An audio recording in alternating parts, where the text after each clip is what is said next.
fenomenal Untitled Chapter. What is this? This is launch into one of these great big Here steps. is the development percent. Okay, we're gonna go in 75 different what's directions. this We're going up here, we're going over thing there, there? we're gonna go over there. We can turn it to Up here. whoever the two-star was. We have to look to see where the wetlands. Logistics. Well, When you this look at must be Kesson. Look at over here. just getting Kesson, whatever. from all the way from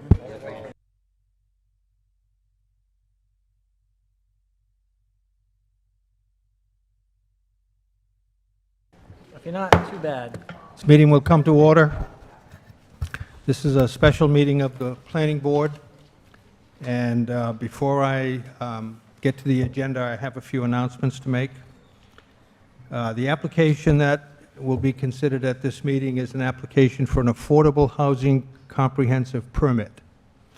While it is designed as a mixed-use project and is being evaluated for compliance against that and other sections of the zoning ordinance and development regulations, the review process and the planning board's authority, including the ability to grant any requested relief, is governed by the State Affordable Housing Comprehensive Permit Statute and Local Comprehensive Permit Ordinance. Under this state statute, the planning board has full authority on all zoning and variance issues, as well as all waiver requests. This application is the planning board's first large and complex mixed-use project. And as such, I ask the town solicitor and the town planner to help us get through this process. Please intercede whenever you feel it's appropriate. Because this is a large and complex project, and the planning board is somewhat treading a new territory, I urge the planning board members to evaluate this project both carefully and thoroughly, using the town's comprehensive plan as a guideline.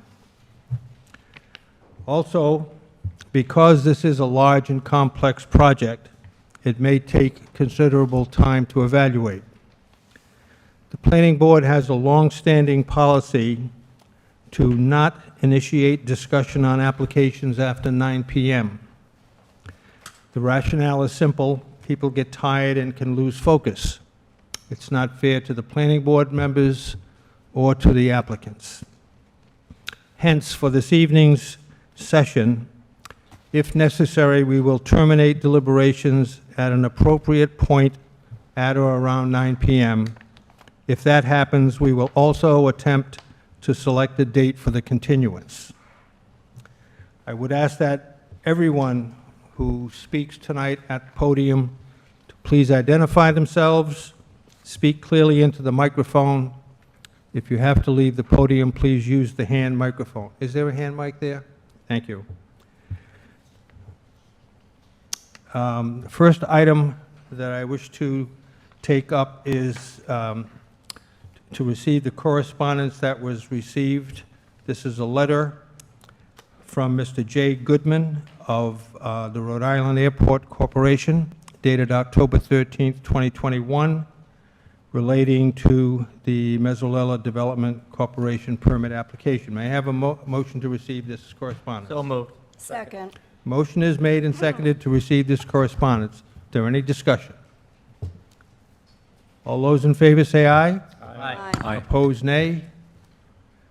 The correspondence is received.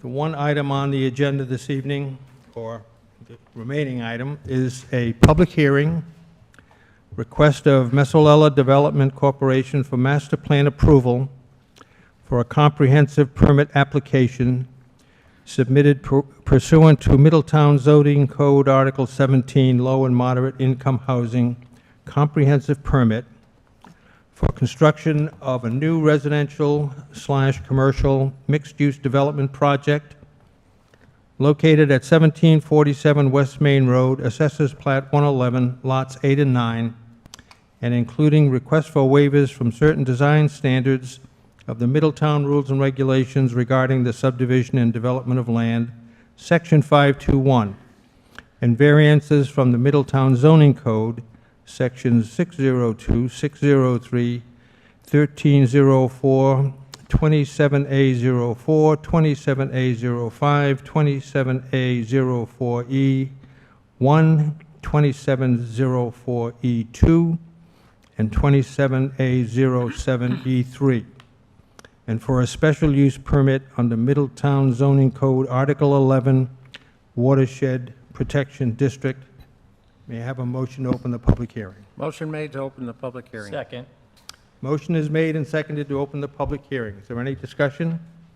All those in favor say aye. Aye. Opposed, nay. Public hearing is open.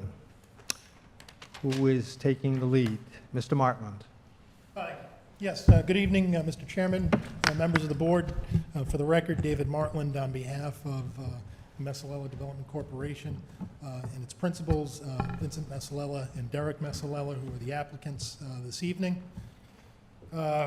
Thank you for convening a special meeting. I know the board's had quite a number of meetings recently, and we thank you for setting aside the time for us tonight. And as the chair was indicating, this is, I would say, a unique situation. The board really hasn't had the opportunity to hear affordable housing comprehensive permit applications often, and certainly not one of this size that also involves a mixed-use development. Now, I know the board is very familiar with the property, whether you call it the old Ripta Bus Barn property, the old Skater Island property, the old Omni Drive property.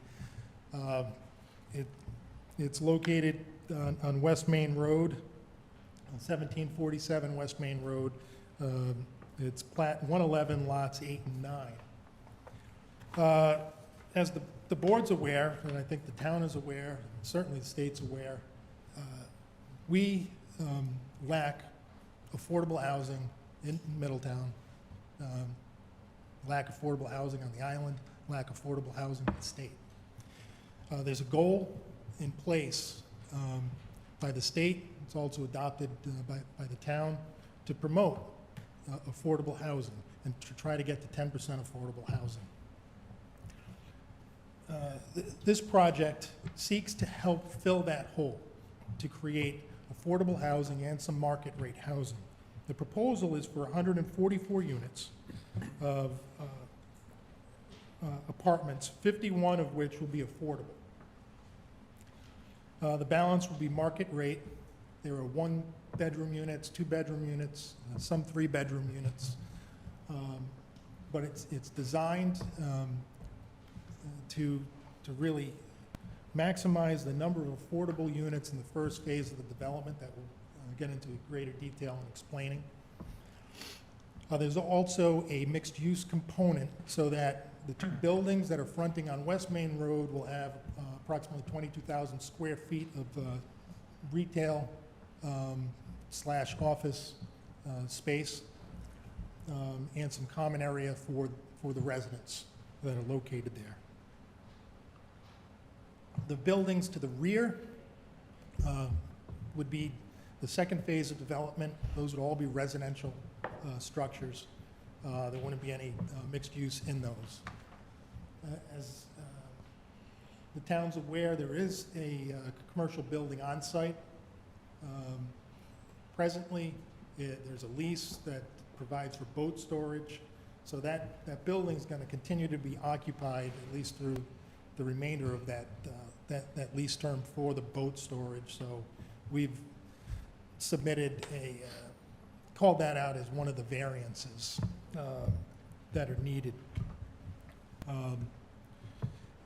We've also filed for the special use permit for the mixed use, special use permit for the watershed protection district. As the board probably recalls, a few years ago, this was permitted for a tradesman and storage on this property through that special use permit process.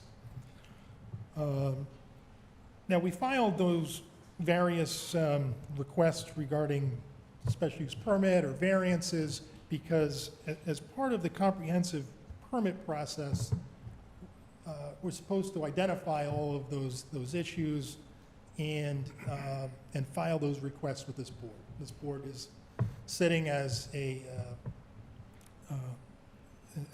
sitting on this comprehensive permit so that it takes all those applications into account as it looks at this project and how this project can fulfill the need for affordable housing. Everything is governed against looking at that need for affordable housing. So one of the requirements that was necessary is to obtain from Rhode Island Housing an eligibility letter that's been submitted in your package, that this project meets the requirements for an affordable housing project, and they've received that appropriate letter. And just a question for the solicitor. There have been a number of reports and submissions that are made in connection with the application. Would it be necessary or appropriate to make sure all of those are made part of the record, or is the submission sufficient? I think it would make sense to introduce those as part of the record this evening as you're going through the presentation, if subject to the chair's discretion. I think that's how it's typically been done. Whatever he says is fine with us. Okay.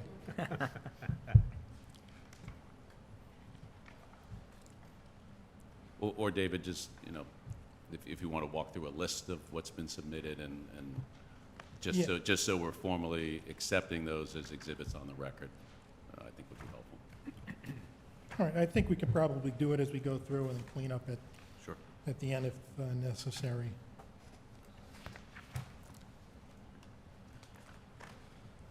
So with us this evening, I've got a number of witnesses that have worked on this project.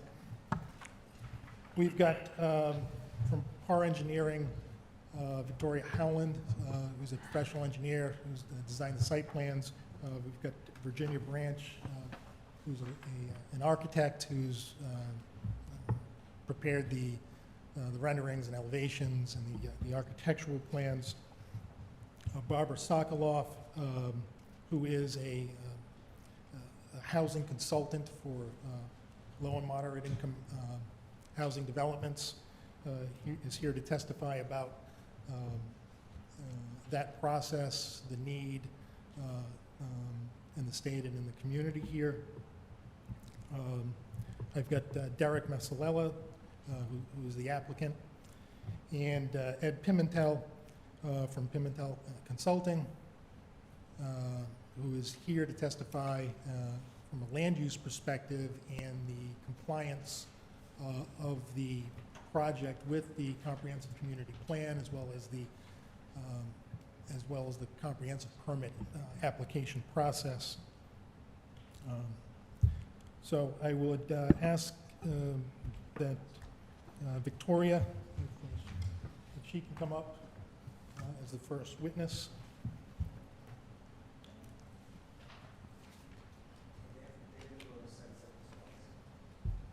That's okay.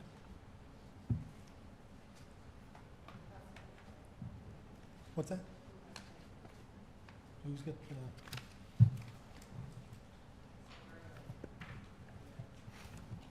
yeah. So I think it's 31 pages. You got a page. Well, Dave, we have a couple set of plans, so if you could just kind of indicate which ones that you're entering, that would be helpful. Yeah, we need it for the public as well. Can we go to page 29, I believe it is, Ron?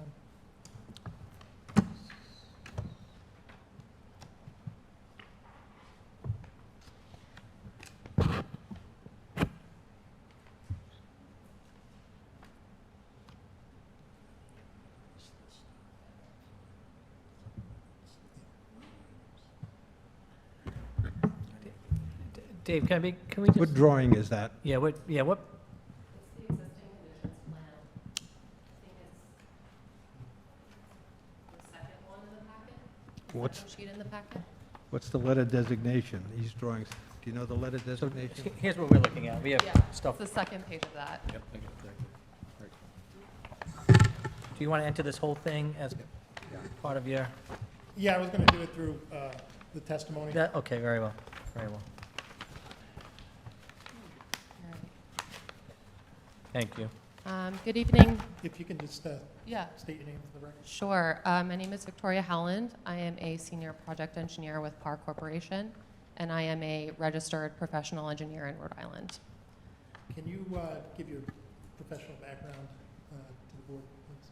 Yeah, I have a bachelor's in civil engineering from WPI. I have a master's in sustainable building systems. I have been doing site development work for over 8 years, in addition to some solid waste work prior to my employment with PAR.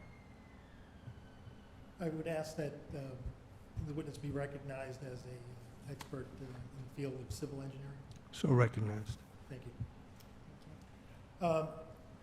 Could you explain what you've done to familiarize yourself with the site that is part of the application tonight? Sure. So I think to start, I'd like to go through the existing site. So there are 2 parcels, AP 111, lots 8 and 9. In total, they take up about 15.56 acres.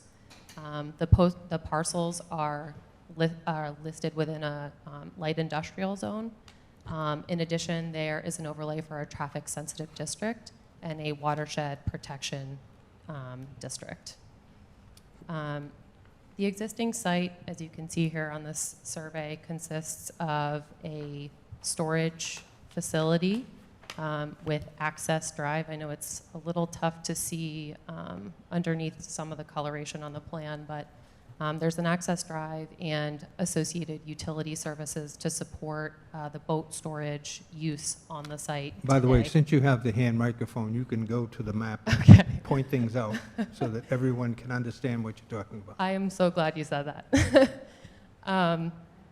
So the existing, I don't know if everyone can see me. The existing building is right here. It's about 30,000 square feet. There's pavement that surrounds it on 4 sides. The access drive to the site today is from West Main Road right here. The pavement kind of runs down, around, and then vehicles access the building primarily from its north side.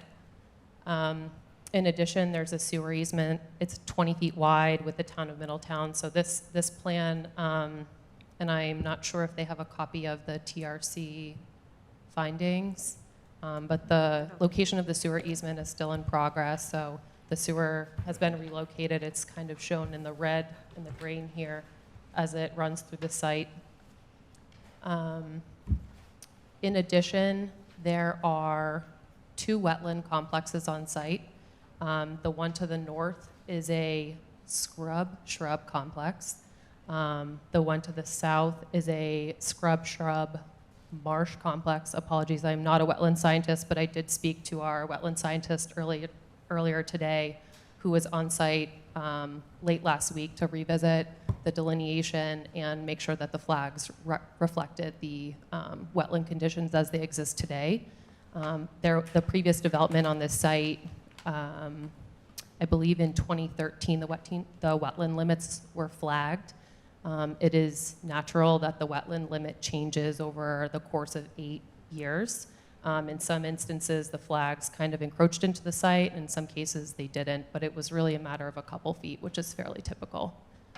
I think that was everything I wanted to point out about the existing site. Let me just check. My notes here. And then I think the other thing is the existing topography of the site generally drains to 3 locations. One is the wetland to the south, the other is the wetland to the north, and then there's a small portion of the site runoff that runs into the RIDOT right-of-way. And the last thing I wanted to mention, though the site is about 15.5 acres total, The Town of Middletown bylaw has a provision for total developable land. So that subtracts out easement area, some of the wetlands and the associated buffers. So the total developable area of this parcel is about 10.7, which is about 70% of the site. So that's kind of subtracting out this area here, and some of the easement. If you could flip to the next screen.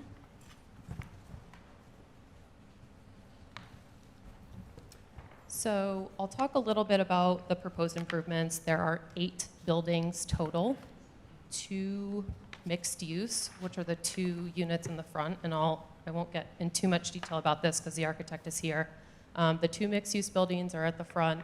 In addition, there's 6 residential buildings kind of in the eastern half of the site. And just quickly, you're referring to sheet C1, Yeah, correct? yep, Thank you. which should be maybe 2 or 3 more sheets behind the existing conditions plan in your packet. There's 144 units of residential, 23,000 square feet of commercial, and in addition, the first floor of this mixed-use building has a small community management space associated with the residential units. The existing warehouse, as you can see in this plan, is identified to remain, so the development kind of comes up around the west, north, and east side of what is there today. As David had mentioned a little while ago, this site is located within the Watershed Protection District Zone 1 and 2. That's one of the reasons we're here today. One thing I want to note, the intent of the Watershed Protection District is to promote light development and kind of open space. And I think when you take a step back and look at the developments in the surrounding parcels, if you take a look at the development on Amesbury Circle, Thelma Lane, Bailey Brook Court, and Pasture Farm Drive, you'll see that the type of development in that area, in the Watershed Protection District, in those areas, is consistent with the residential development that we have kind of in this eastern portion of the site, where the Watershed Protection District Zone 1 is primarily. And I also think it's worth noting that this Watershed Protection District 1 and 2, I think, kind of conflicts with the underlying light industrial zone. I think the intent of the light industrial zone is for industry, manufacturing, vehicular maintenance type uses. And I think that kind of conflicts with the intent of this Watershed Protection District. And I think that, as stated, the fact that we're kind of targeting the residences within this primary zone matches the intent of the surrounding area. Now, we're here at a master plan stage, so you haven't gone down the route of preparing all the full engineered plans for the drainage and things of that nature. We have looked at this at I'll say a high level, but enough that we understand the requirements that will be needed for the design. We understand some of the site challenges, but we haven't sharpened our pencils to put them to paper to really go through the nitty-gritty of finished floor elevations, how the site drains more intimately, and how all these systems kind of interact. And that would come at a later stage. That would, should we get the master plan approval, we would have to come back to this board under the comprehensive permit as well as these sections for a preliminary and final review and approval, correct? Yes, correct. And at preliminary, you'd have full grading plans, full drainage design, sewer profiles, details, the whole package once we get to that level. So this is much in the same way that how you would review a major subdivision to a certain extent, where this is a master plan stage approving a concept, and then the engineering follows in the preliminary and final stages. Correct. Would you like me to keep talking about some of the site? Yes, if you could. Okay, sure. Worth noting, the building setback is shown in this kind of outer line. All of the buildings are outside of the setback, with the exception of one requirement, which is per the mixed-use development standard. And the dimensional requirement is actually to an off-site property, so it's outside of our property line, which is right here. So this abutting residential property is 94 feet from the building, and I believe the mixed-use development standard has two pieces. It could be 50 feet from the property line or 100 feet from the nearest abutting residential structure. So we are proposing relief to that standard from 100 feet required to 94 feet proposed. In addition, there is a 20-foot landscape buffer at the perimeter on the north and the south, which is required where this property abuts residential units. Access is via the existing curb cut.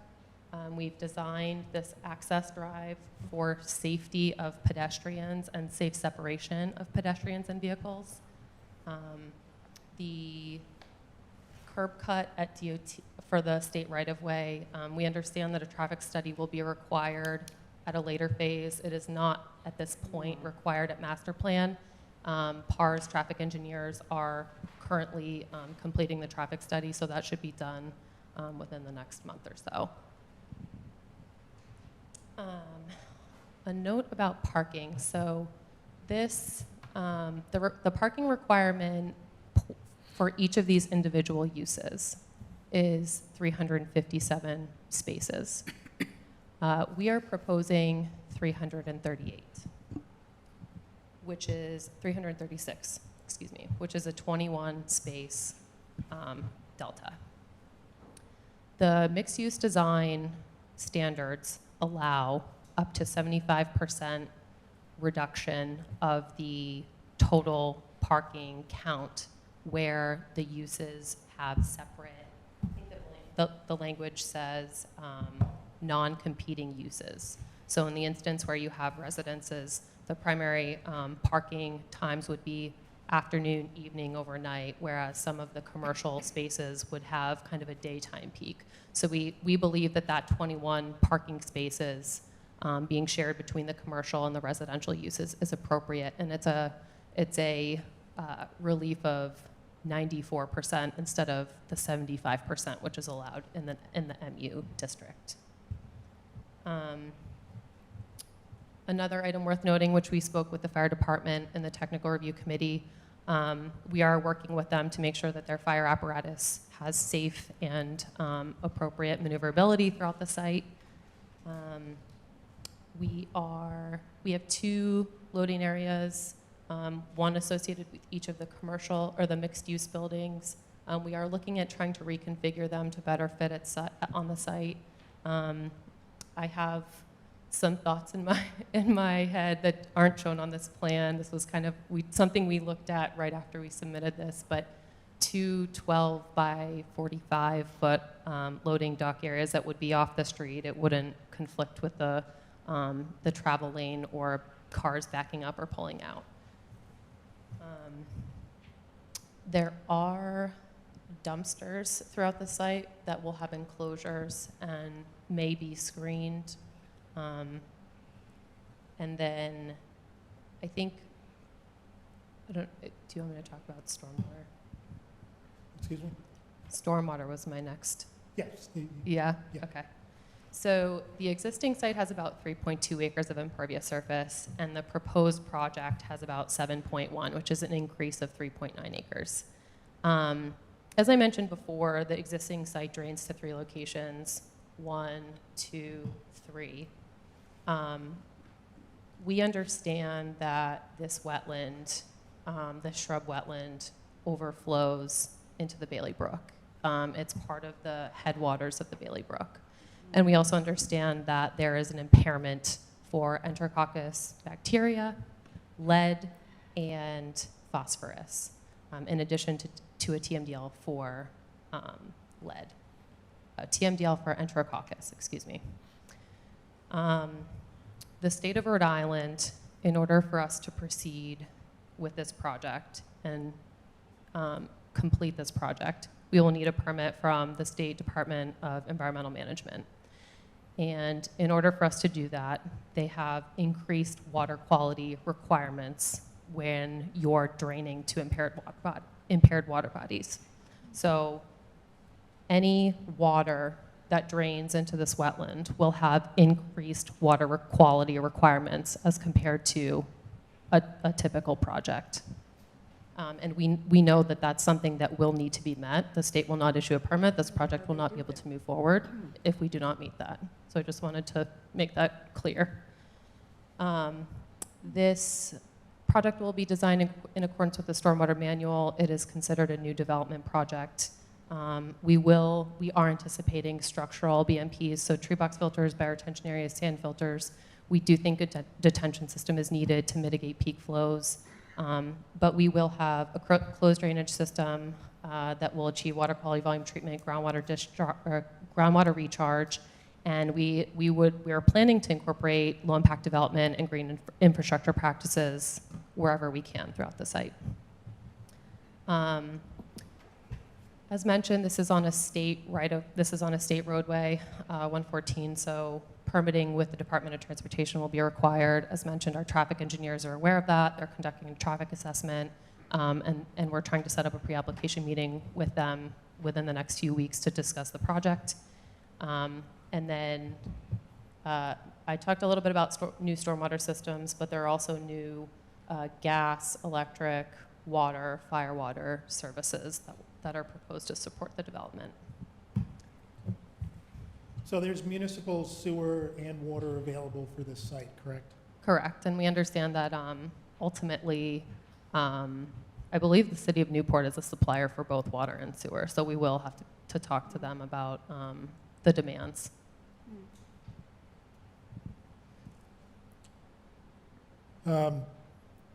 So based on what you've prepared and what needs to go into the plans, the future plans. Please talk into the mic. Oh, I'm sorry. So what you've prepared with these plans, in your opinion, would there be any significant negative environmental impacts as a result of this development? In my professional opinion, I think this development, as mentioned, based on the water quality standards of the state, I think this is equal, if not improving, the environmental conditions leaving the site today. And for purposes of traffic, you're making sure, and you testified that at the TRC, the fire department asked for certain revisions. Is that correct? Yeah, they asked us to just confirm that their apparatus could make, these are kind of tight radii at the corner, the entry corners to the parking lot, so they just requested that we we have a turning templates with they can send us their actual ladder trucks back and we can run it through the site to make sure that it can maneuver appropriately. So they had kind of identified the access here and here as two of their concern areas, and it's more for turning than anything. And so you're making adequate provisions for emergency services, correct? Yes, and this is something we'll continue to review with them. It's not just like we'll look at this and call it a day. And then within the site, you're ensuring that there's safe vehicular and pedestrian access? Yeah, correct. So we laid out this kind of central access road, and we've provided stop signs kind of at the key crossing so that the cars would have to stop to oncoming traffic. In addition, we've identified crosswalks, accessible curb ramps where any of the pedestrian vehicular crossings are located. In your professional opinion as a professional engineer, from that perspective, are you aware of any significant negative impacts on the health and safety of current or future residents of this development? I am not.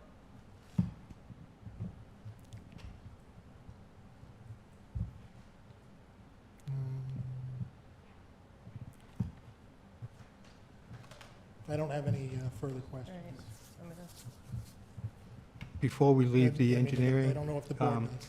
I thought developments such as this, especially one this large, require 2 points of entrance and egress, and you're proposing only 1.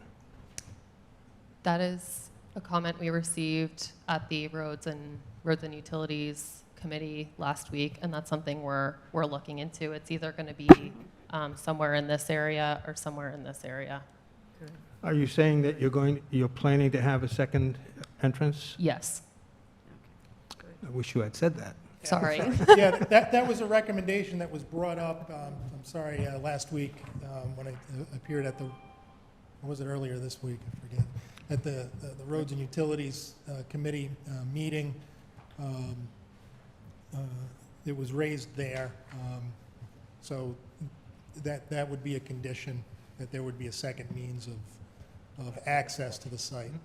And I'll add a comment to that this will ultimately have to be reviewed and permitted with DOT. So if DOT had any sizable concerns or issues with, I personally don't know that they would have an issue with a second means of egress, but they might have some concerns about location. So that's something that, ultimately they would have to review and approve. We would like to make sure it's there for master plan approval as well. Okay. Art? Do you, is there an arrangement possible that would align with the street across from your project, Marshall Lane? Yeah, so that's a comment we received last week. So obviously this plan was submitted over a month ago. And we thought it was appropriate to talk about the plan that you have in front of you today. We have looked at shifting this down. There's a couple of challenges associated with that. The utility corridor that services the existing building today, so it's sewer, there's 2 water lines, and gas runs right along this. So there are some potential implications with shifting the roadway down, but kind of maintaining that utility corridor where even the town of Middletown would need access at the surface. So we have looked into that. I'm not saying it's not going to happen, but I'm also not saying it's going to happen. Okay, I have one other question, which is probably hard to answer since we're at master plan, but in your crystal ball of wonder, do you think we might have another traffic light put at the corner there where the traffic comes in and out of your place? Because we already have a nice series of lights between Yeah. Elephant Lane and Green Lane, which torment everybody in West Main Road. I'll tell you, I'm not qualified to answer that. Yeah. One of in some of the work I've done with DOT, so I typically rely on our traffic engineers when I have questions like that. But one thing that I do understand in, my years of working with our traffic group and RIDOT is that having adjacent lights actually helps create breaks for cars coming in and out. So that's something that they might appreciate about the location of this access. But it'll really depend on if the trips warrant a signal or not. Okay. I have a question. If they are still considering changes to the road pattern, can we give master plan approval? Yes, well, as was discussed, master plan is a conceptual review. You'd be approving the general layout of the site and the concept of the development. Any details, any stormwater requirements, for example, traffic mitigation, all of that can be addressed at preliminary. I know about that, but the roadway layout, isn't that part of master plan approval? Not necessarily. Okay. No. Just wanted to check. Yeah, particularly, Mr. Chairman, when the traffic study apparently would come at the preliminary phase, so you would have the ability to require changes to that layout and that access point. Okay, thank you. Any further questions? Any other questions? Mike? Go, Mike. So when we first heard about this plan, it was presented to us, as a 144-unit development. Now, we were told about the existing storage unit on the property. Now, I was led to believe anyway, or at least I felt that what you were saying was that would be removed. I can't see I don't see how we could approve a unit this size with such a large storage unit right in the middle of it. Just doesn't seem like it fits with the overall development. So that's my feeling on it. Yeah, so there's the existing boat storage that's there. There's a lease that had been previously put into place. So there's nothing that, we can do relative to that. That's always been on the plan, and so if I apologize if there's ever been any misunderstanding, but What are this you gonna is, do with it? that was explained also, at the TRC process. I think the TRC made a recommendation relative to that issue, that to look at a more compatible use when the lease terminated, or at least that was discussed, but that is, in this property. It was also discussed at the site visit. The applicant was present at the site visit and indicated that there were no plans to remove that building or to discontinue that use in the near future. So it's But when he made his first presentation before the board, he did say that there was going to be 2 phases, and that the first phase would include those 2 buildings on the frontage of West Main Road, and that the second phase would include those additional buildings in the back. At that time, I was led to believe that storage building would be removed at that time. Yeah, I was here at that hearing. I know that we never, I certainly don't think I ever made reference to that. It's on the plans. There was some discussion.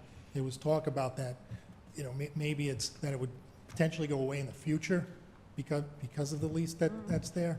And obviously, this is a phased project where phase one are the 2 buildings that front West Main Road, and phase 2 would come a few years later, potentially, toward the rear.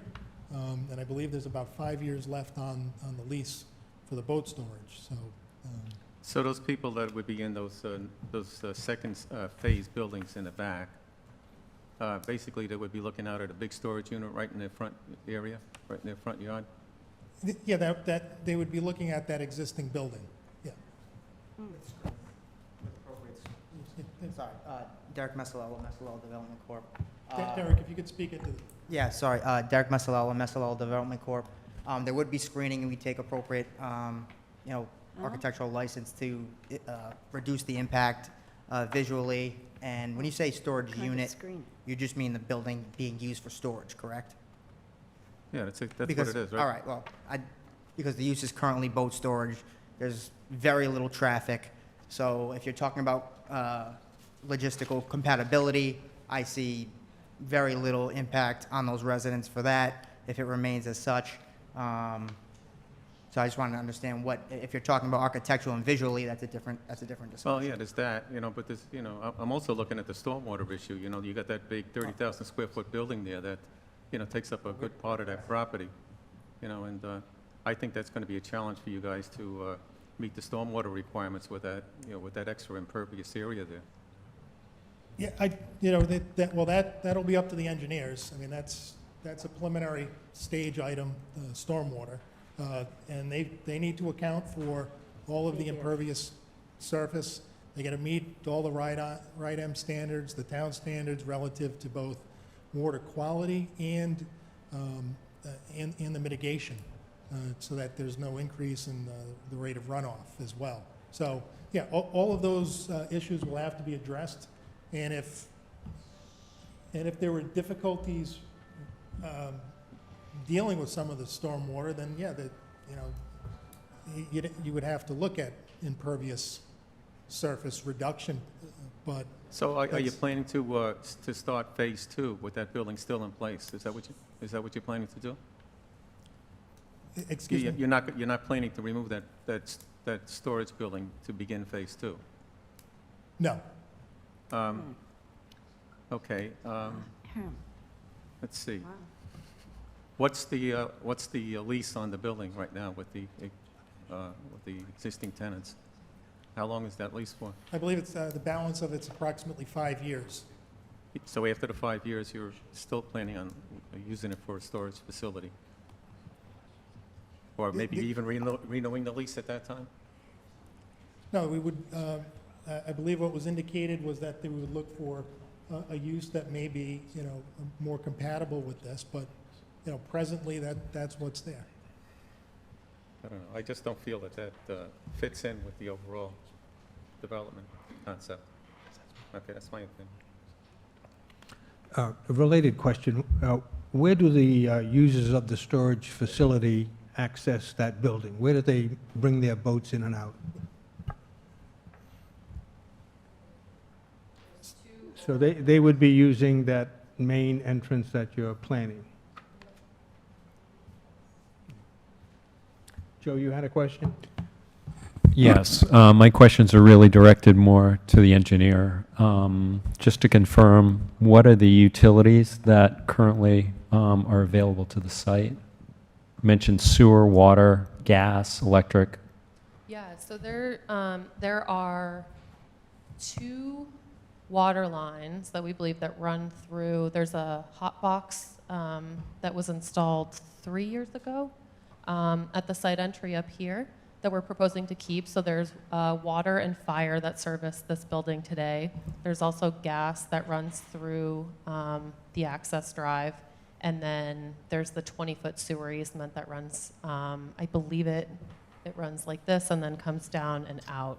I believe the gas and the water terminate somewhere over here and come into this existing building. But we do have good indication between water valves, dig-safe markings, hydrants. We do have good feeling that there's sufficient utility services on site today. Great. My second question is, what are the stormwater measures in place on the site today as it exists? Are there none? Are there minimal? I'm glad you asked. If you could flip back to the slide before this one.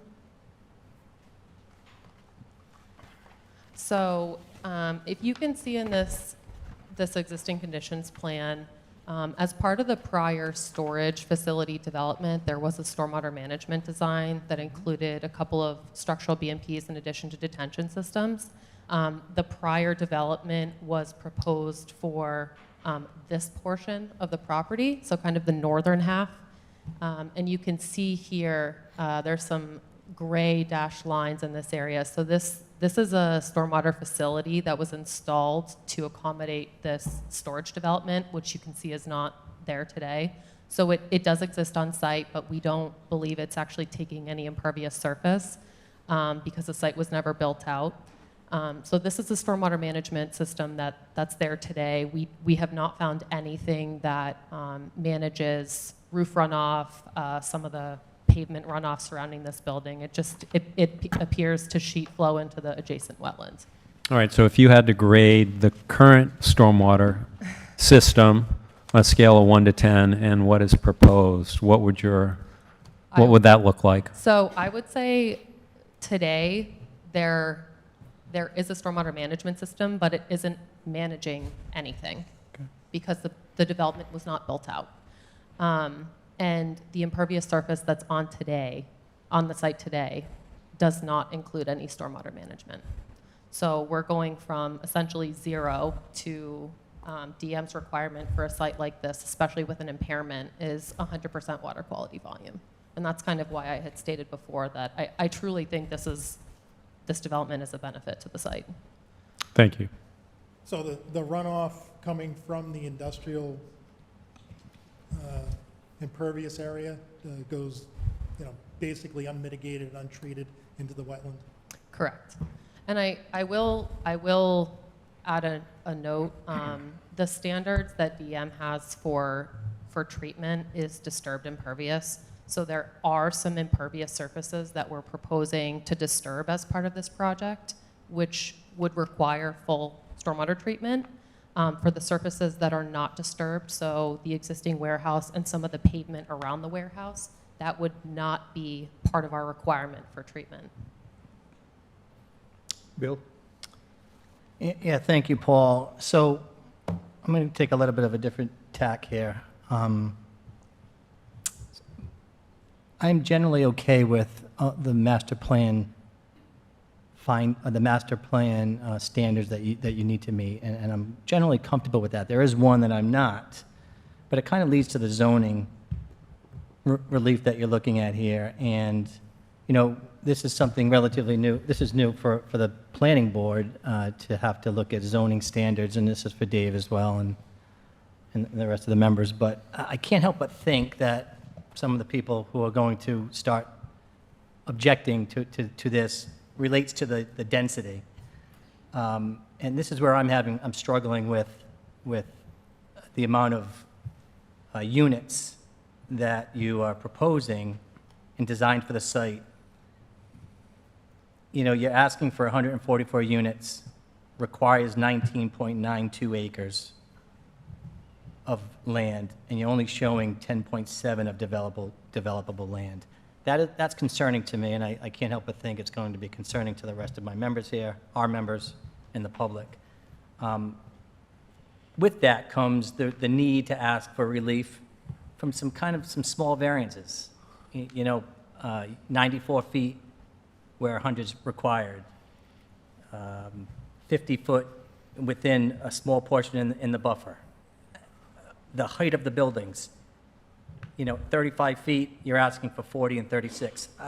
I can't help but think that the density, if you can, and again, I'm not looking for you to reduce this thing in half, but at the same time, 144 is a lot of units, plus the commercial, and I'm struggling with the density. So maybe you could address that for all of us here. Well, if I could just interject, I don't think that is something for Victoria to address.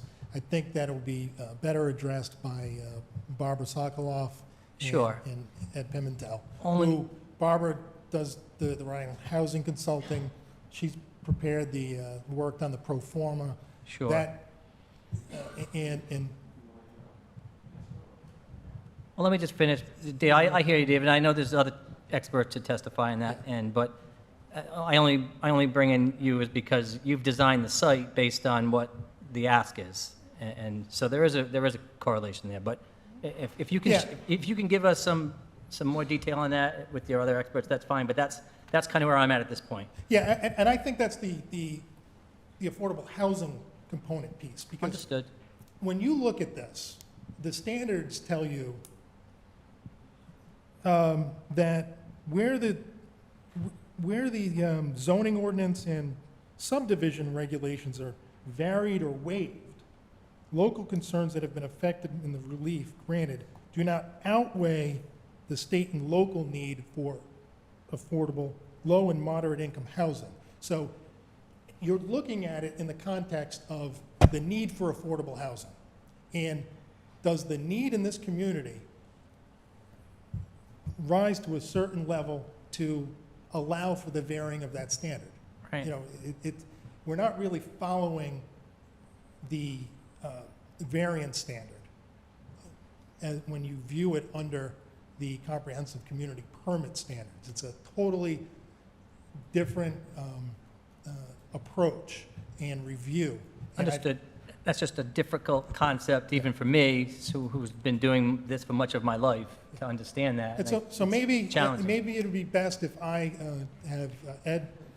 Yeah, and I'm sorry. Please identify yourself. Yes, Edward Pimentel, that's Pimentel. I'm the urban planner on the project. It's a difficult concept. It's been very difficult for a lot of communities because a developer comes into a community and asks for deviations and variances and special use permits, and sometimes at great extreme. And the board sits there and says, why would we consider this? But that's been the problem with the provision of trying to realize affordable housing. So in the early 90s, when the original affordable housing statute was written, there was so limited structure to the statute that developers were running lamb chop all over the communities and asking for wildly drastic density bonuses. I remember working on projects on behalf of municipalities, not with the developers. They were asking for 700, 1,000% density bonuses. So what ended up happening was communities were denying all these developments, no affordable housing was being realized, and in turn, the communities felt that they were being abused by the statute. So in 2004, municipalities got together with developers, with the state, and says we need to revise the statute. And we need to come up with a game plan because we need affordable housing. But we also realize we're not going to achieve affordable housing if somebody has to comply with the zoning regs. Because why would a for-profit developer provide affordable housing? They're going to provide a straight market. If you only give me 10 units, I'm going to realize 10 units. Right. So there's got to be an offset. And that's why these are not treated as variances, right? You come before a zoning board, you got to meet the requisite burdens. Is there hardship associated with the property? Is this primarily to realize financial gain? That's not how these are treated. These are treated as waivers. And the balance test is, are we achieving what you have determined via your affordable housing plan, which in the case of Middletown has been incorporated through the housing element? And that is, what is the need? How are you progressing in that need in the provision of affordable housing? And are you meeting your game plan? And that was what the 2004 revised statute was all about. So there were a handful of communities that had already achieved the 10%, but the vast majority had not. So, and I have to say, the vast majority of these communities hadn't progressed very well from the original statute. So there was a 20 to 25 year mandatory provision that you needed to achieve your 10% by approximately 2020, 2025. Once again, the vast majority of communities haven't even come close to meeting these statutory requirements. And there are real reasons for this. Many communities have infrastructural problems. Many communities lack the land resources. They try to hit, with these little projects, try to achieve 2, 3, 4 units. The problem is we're not making progress. The state of Rhode Island is in dire need of housing, and in turn, because the demand outpaces the provision of housing, the affordability rates keep dropping because people can maximize profits. So all the cities and towns, including now the communities that had achieved the 10% from the original housing statute, they have fallen below. I can speak to each province. We've approved so many housing units because we need so much housing. We're a very urban environment. By the next housing census count, we're going to be below the 10%, and we have always complied. And this is a real problem.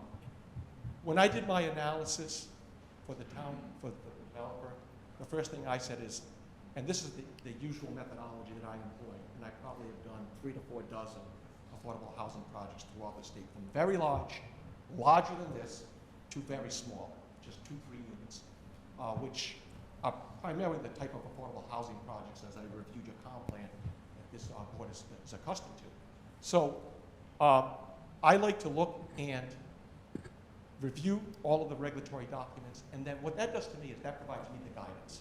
So then I can go back to the developer and say, I can support this, I can't support that, et cetera, et cetera. This is ultimately coming to the conclusion where I feel confident that I can come before a board and state that I believe we are consistent. Mr. Pimento, I appreciate the history. Right. So The answer to the question, why why? 144? Because the town of Middletown has limited land resources. As documented in your comprehensive plan, you have limited areas where you can realize provision of affordable housing, compounded by you've got limited areas that have the necessary infrastructure. Right? Desert developments, you're going to need sewer and water. You're going to be you need to be on a mass transit system to achieve the needs of the pedestrians that are going to reside here. You've got bus. This is a major thoroughfare. You're in proximity to commercial resources. Secondly, you need to the project has to be rendered feasible. The feasibility here is that we're introducing mixed use. So we try to make it self-contained. That way you limit the traffic trips. People are residing there, taking advantage of the resources there, and having to always plop down these large, dense housing developments. And then there's more traffic because they have to access the commercial resources. So we figured a mixed use would limit the traffic flow. It would be more self-contained. It's in proximity to commercial resources. Your comprehensive plan has two recommendations that have yet to achieve a single affordable housing unit. One is the mixed use, and the other one is these larger style projects. This is going to achieve 51 affordable units. Those two strategies will be achieved in one development. It'll also make a 0.5% difference in meeting the statute. Just to follow up, so and I know there's more to come on that, because we need to hear that. But we haven't even, so I've touched on the density, and Yes. I have an issue, and I'd like maybe Pete to chime in here. But the Yeah, other, just- well, just one more, Pete. Sure. The other item that we haven't even really touched yet, and I know it relates to the same thing, is the uses. They're asking for a use variance. Okay. But that's why I'd Can like I- Pete at this I'll point to address chime it. in. I'll address it. Okay, there is a balancing going on here, and the comprehensive plan and the zoning code do play a role here. So I just want to make it very clear that that's not just out.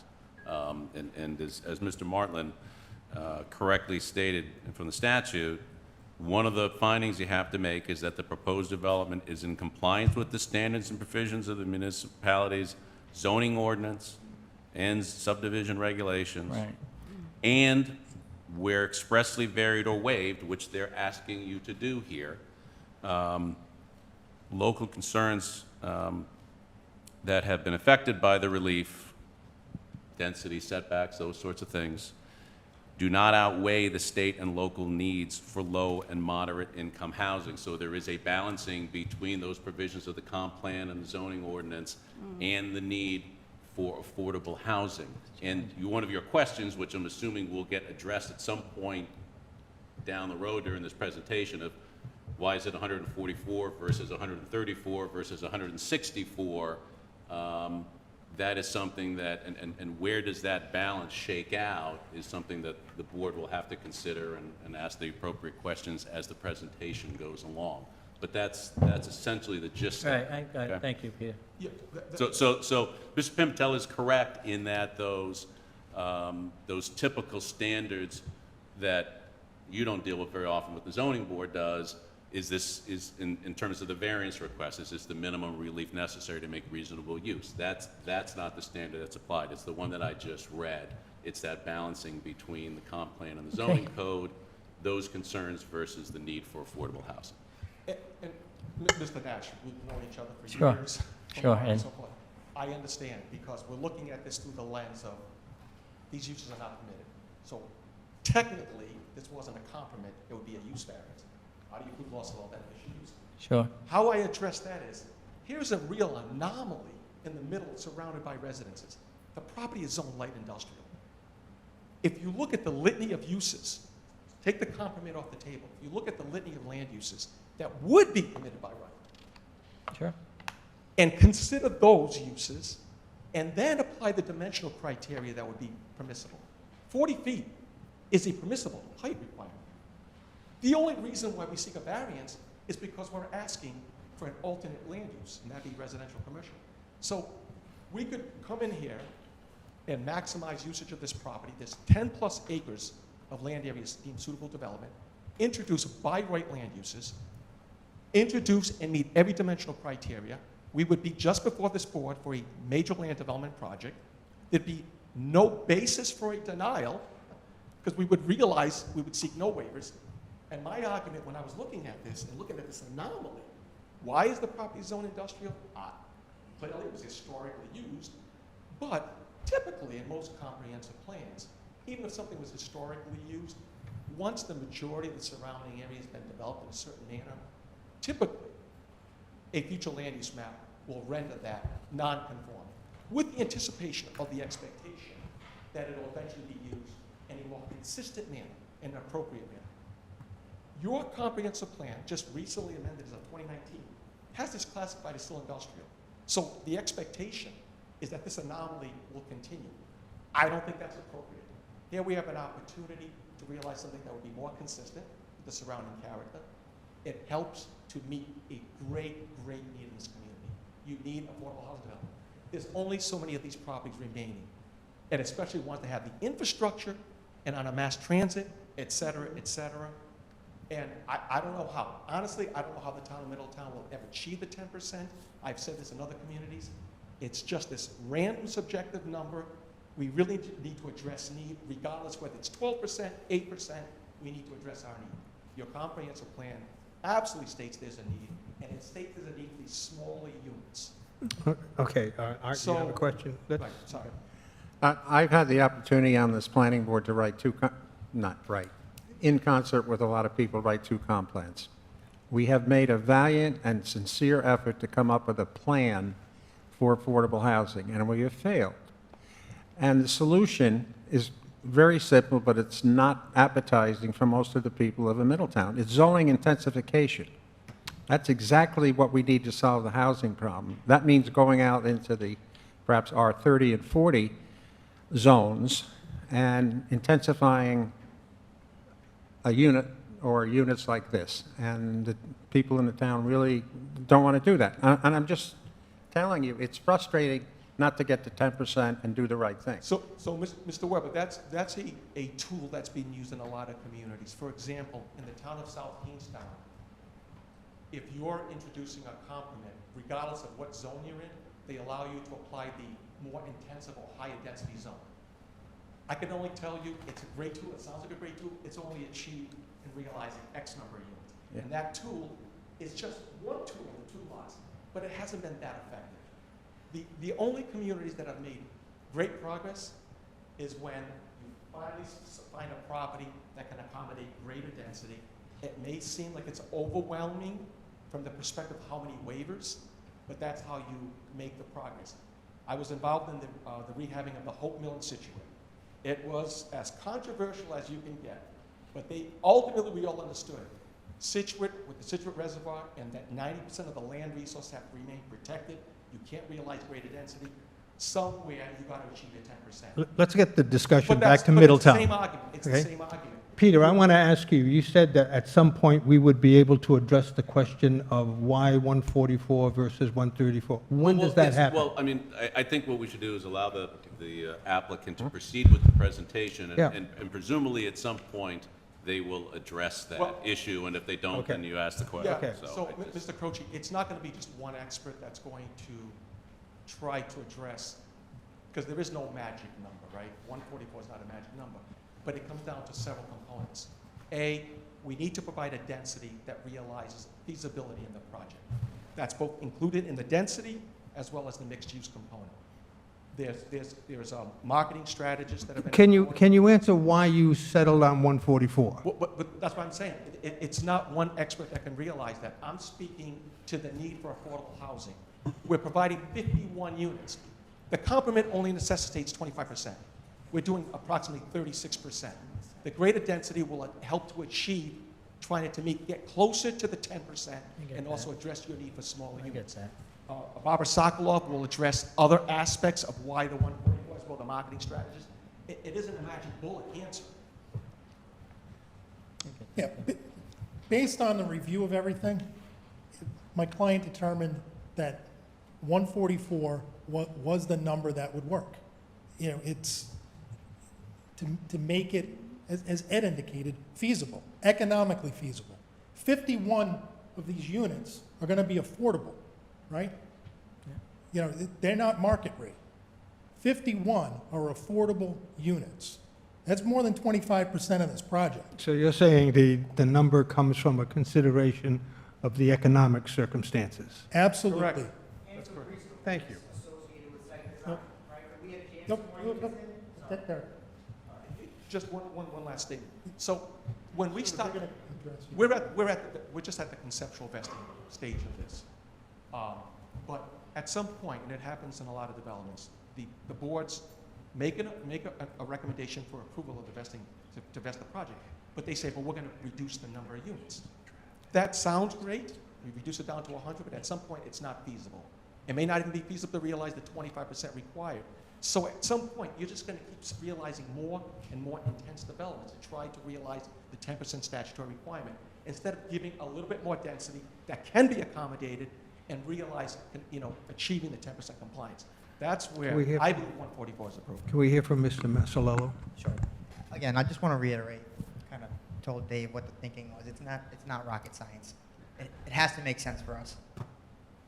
You look at affordable housing development from two sides. From the municipal side, you guys can form a housing authority, do it yourself. That's difficult, right? It takes time, it takes input, and from a financing side also. The private developer wants to come in, he's got to make it work for himself, right? Look at construction costs these days.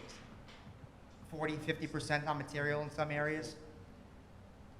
The market changes, right? So we put together a project. We looked at it with our team of consultants and our professionals and said, what do we think is reasonable on this parcel that we can make work? That's how we arrived at it. I mean, I could have come in with 4-story buildings, you know? We didn't think that was right or feasible in front of you guys. If you look at, Ron, can you pull up or Rita, can you pull up the plan, please? Which plan? The site plan, yeah.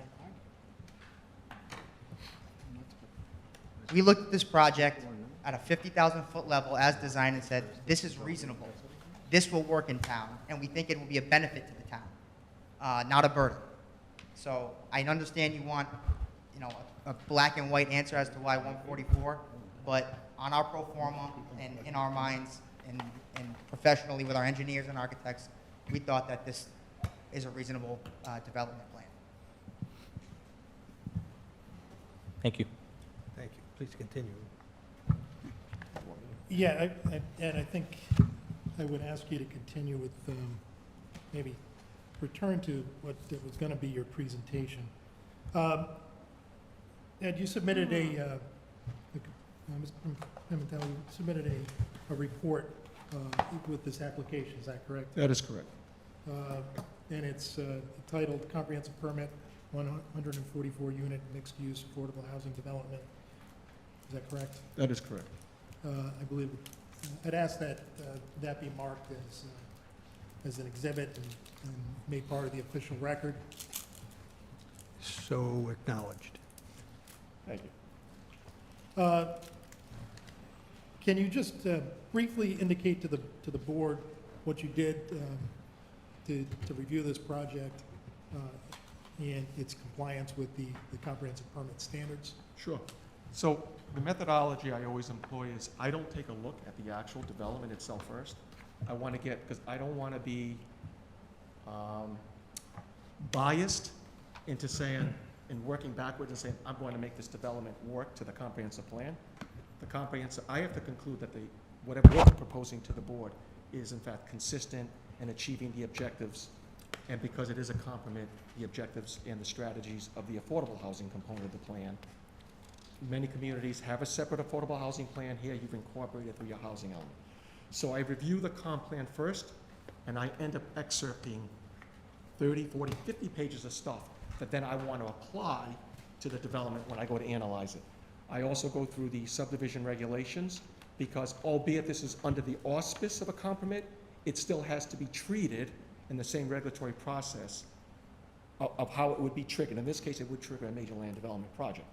So I review those particular requirements, regulatory standards, and then finally, I also look through the zoning ordinance to make a determination, to argue the points. They're waivers, they're not variances, but we still need to balance and try to achieve or accommodate as great a compliance as possible. That leads to the question that was raised earlier, why just one curb cut? Because it's in a traffic-sensitive area, you're supposed to limit yourself to one curb cut. We were trying to make it work, but clearly, a development like this is going to need two.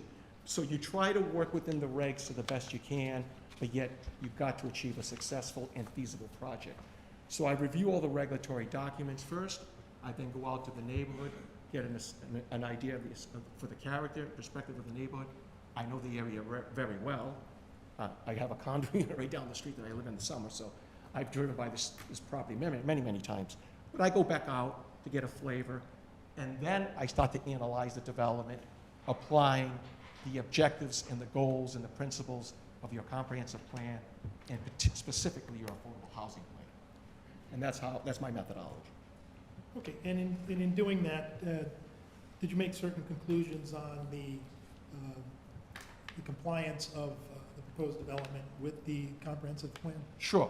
So the town of Middletown makes it very clear that the eastern portion of the community where there's lack of infrastructure, where there's more sensitive and environmentally sensitive areas, is where you don't want to, definitely don't want to see greater density.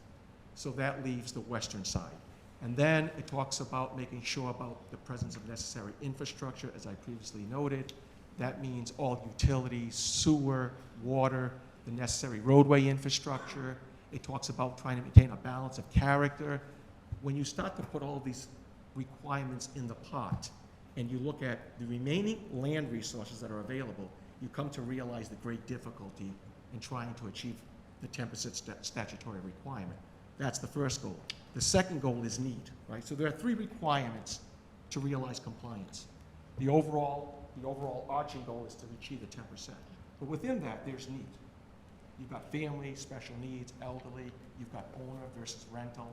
So all these needs are identified in your comprehensive plan, and then of course it comes down to the finances. What is the greatest need? Is it 80% of median income, 100% of median income? I don't want to get too hard pressed into that. Barbara Sokolov is a much greater expert in that area. But when I'm looking at need, just the general need, you identify the need for smaller 1 and 2 bedroom units. It's probably the greatest need in the state of Rhode Island, all municipalities. The last several developments I've done, the minute they were approved, they were, if not the entirety, the vast majority of in-town residents absorbed them. People who built roots in the community can no longer accommodate the affordability because of the high cost of taxes and other financial requirements, and have been vacating the very communities that they've had these long-established roots.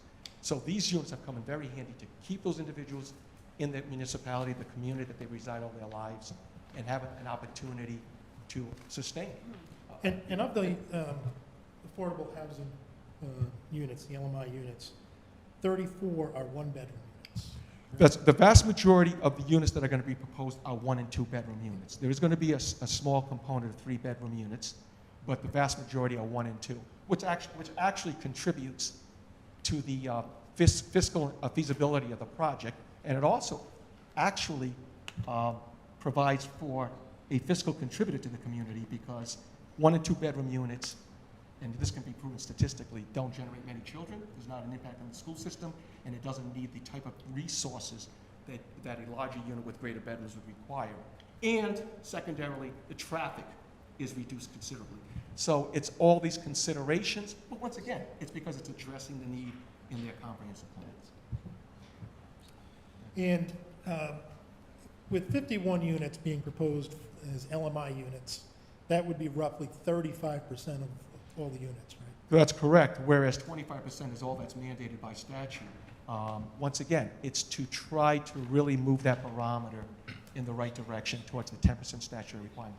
If you were to actually look at the number of units that have been realized since the original statute and even the revised statute, it'll take 75 to 100 years if it's ever even achievable at the ratio, at the rate it's been happening.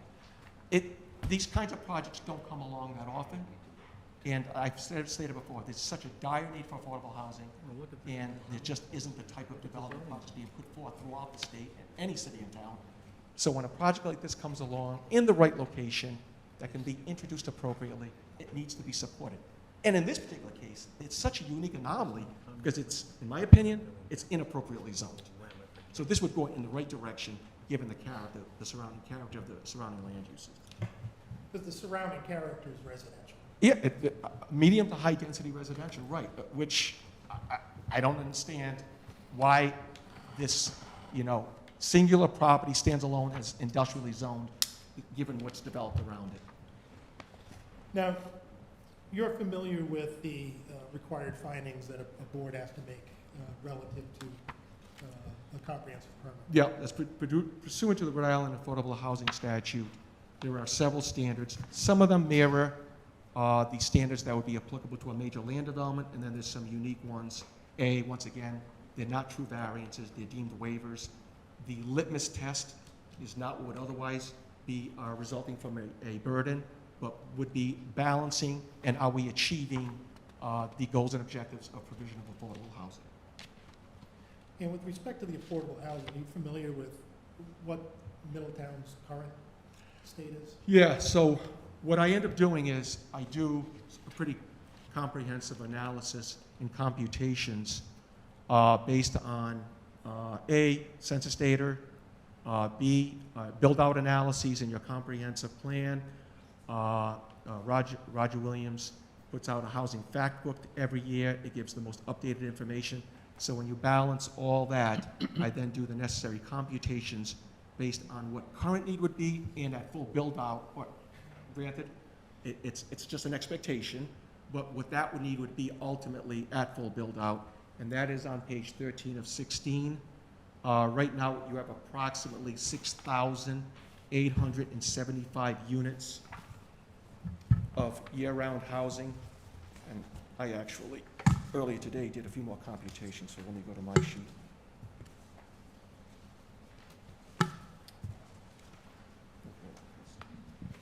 I want to make sure I'm quoting the correct numbers.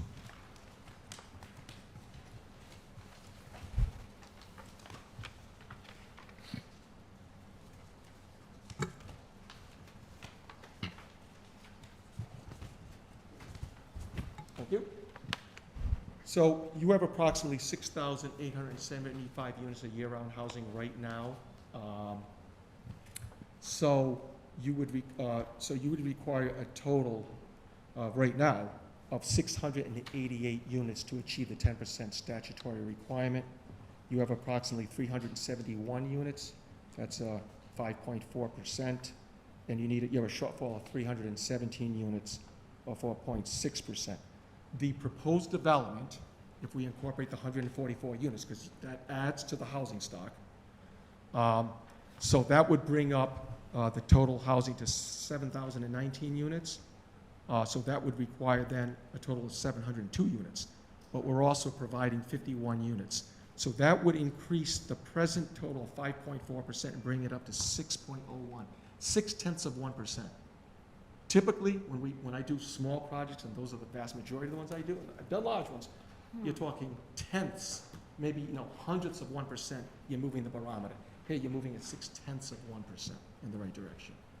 And then the second... This would evidence a significant need for the affordable housing, correct? Correct. So the original affordable housing statute goes back to the early 90s. The revising statute goes back to almost 20 years. And we're still only at half the way there, the statutory compliance. And then what I did on the second aspect of this was at full build-out. So at full build-out, the expectation would be that there's 7,375 units. Once again, you add our count to that. We'd move the barometer from 5.03 to be a drop, assuming that there's no other affordable housing projects put forth, and hopefully there will be. But if there weren't, it's still moving at 5.03 to 5.61. Once again, it's an increase of 0.6%. That's an impressive movement in the right direction. And in your opinion, this development's consistent with the local needs as identified by the local comp plan? Absolutely. It talks about, it states in several sections of the housing element how there's a great need for these smaller units, these smaller 1- and 2-bedroom units. Families are getting smaller, individuals are downsizing, more elderly people are looking for units as they're vacating their larger homes. I said that's probably the number one that I've experienced group that have acquired the affordable housing units that I've done in other developments. Now, there are a number of waivers or provisions of the zoning ordinance that are not met with the standards are met. In your opinion... Dave, move closer, please. Oh, I'm sorry. How's this? Can you hear me? Yeah. In your opinion, does the requested relief, is that consistent with the goals of the comprehensive plan? Yes, I believe that the waivers that are being pursued when you apply this balance test are very appropriate in light of what's going to be achieved here. I would also note that a lot of the waivers that we documented, a lot of these were done out of an abundance of caution because under the industrial, we can achieve 40%, that would be compliant. We could, these buildings, the uses internally would otherwise be prohibited, because it is zoned industrial. But the 40-foot is not a requirement that would deviate from the current regulations, given the current zoning. The reason why we documented that is we're applying the standards of what would be if it was in a residential or commercial district of 35 feet. And we thought that was more appropriate to do that because the property probably should be zoned in a mixed-use fashion, and that's why we went in that direction. So a lot of these waivers we're applied for out of an abundance of caution.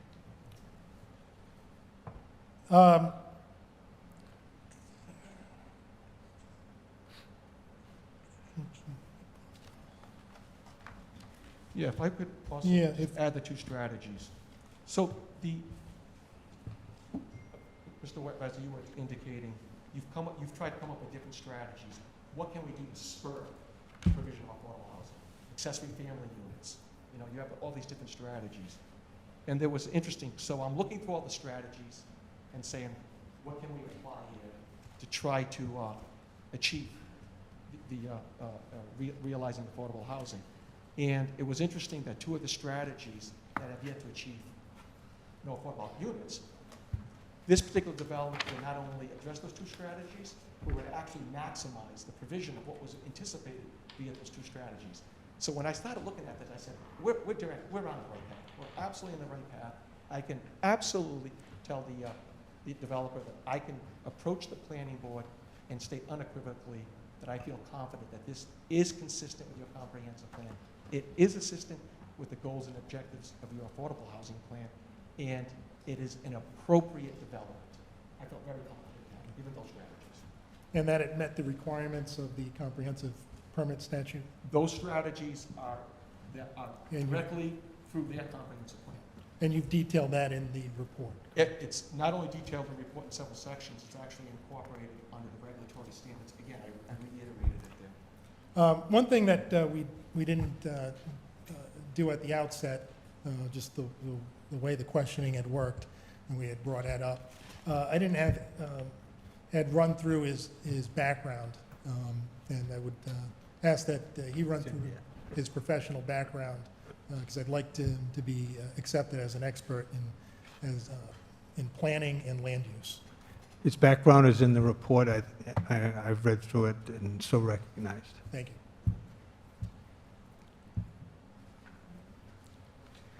You might want to repeat it for the public, however. Okay, sure. So I have a bachelor's and a master's in urban and community planning.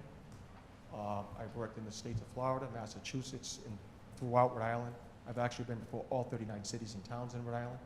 I've been before all the superior courts. On the municipal side, and I do work municipally even today. That's my other hat. On the municipal side, I've been the director of planning in Wayland, Massachusetts, planner for the town of Barrington, currently in East Providence, North Kingstown. I've been the consulting planner to Tiverton and Gloucester. I am the consultant on all the zoning matters currently in New Shoreham. On the consulting side, I've done development in all 39 cities and towns, including throughout southeastern Massachusetts, and written numerous ordinances, comprehensive plans, zoning, done large developments down to small variances. And in affordable housing, we're well in excess of 3 dozen projects to date. Thank you. Thank you. I have a question on his report. Sure. How many three-bedroom apartments are there in the project? Yeah. 12? Just how many three-bedroom? 12? Total project? And how many two-bedroom?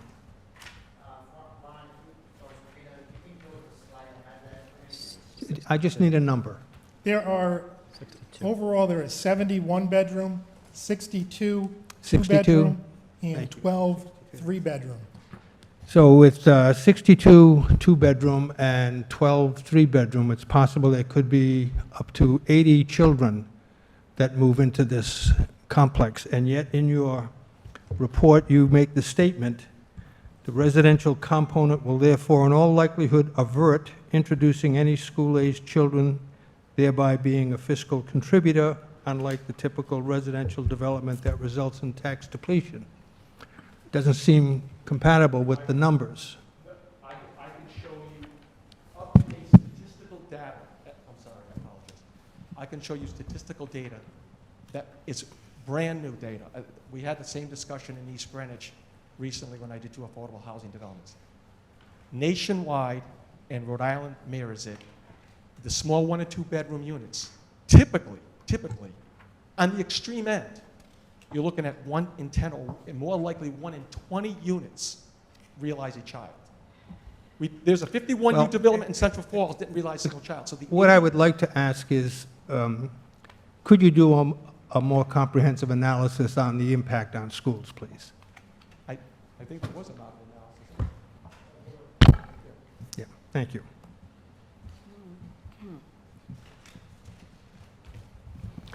Any other questions for Mr. Pimentel? Mike? Yeah, I was, my wife's on the school committee, and I understand that, in some cases, there's multiple families living in units.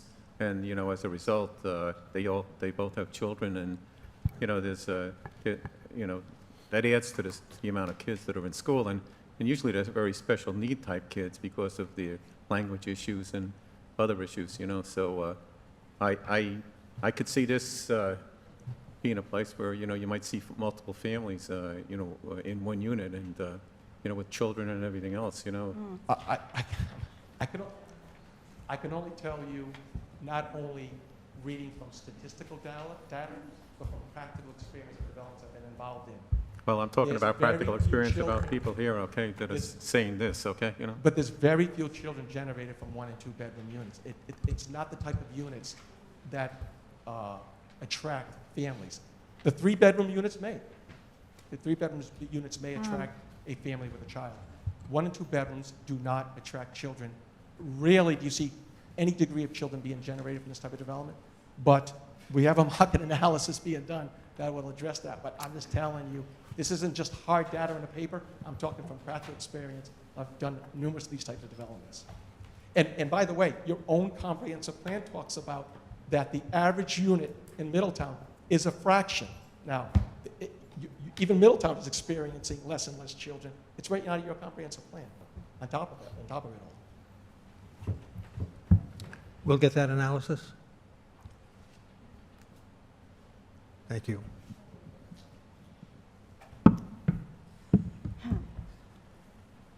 Well, DJ? yes, I would like to address 2 things. Number 1, my concern for the project itself is that elephant in the room, which is that building, that no one seems to know what's going to be happening with it. It would be nice to know if there are some plans for it. And I think that it is an elephant in the room.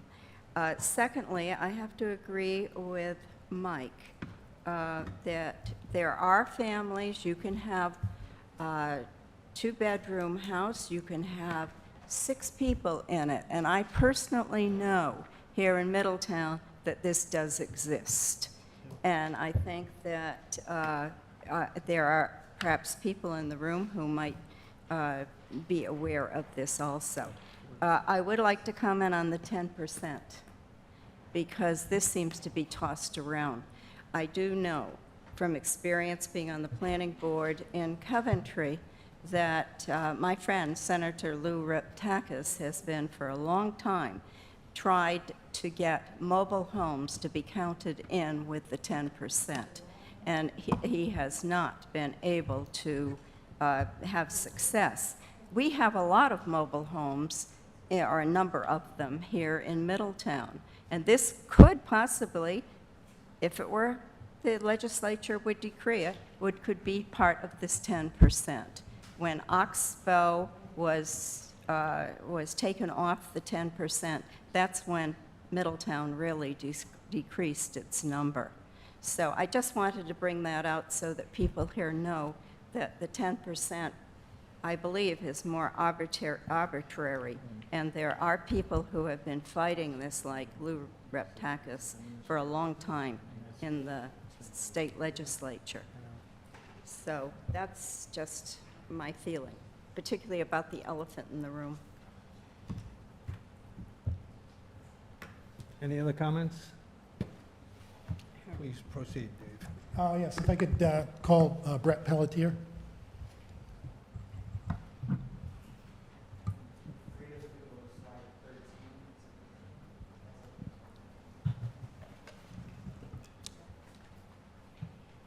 Oh, Ron disappeared.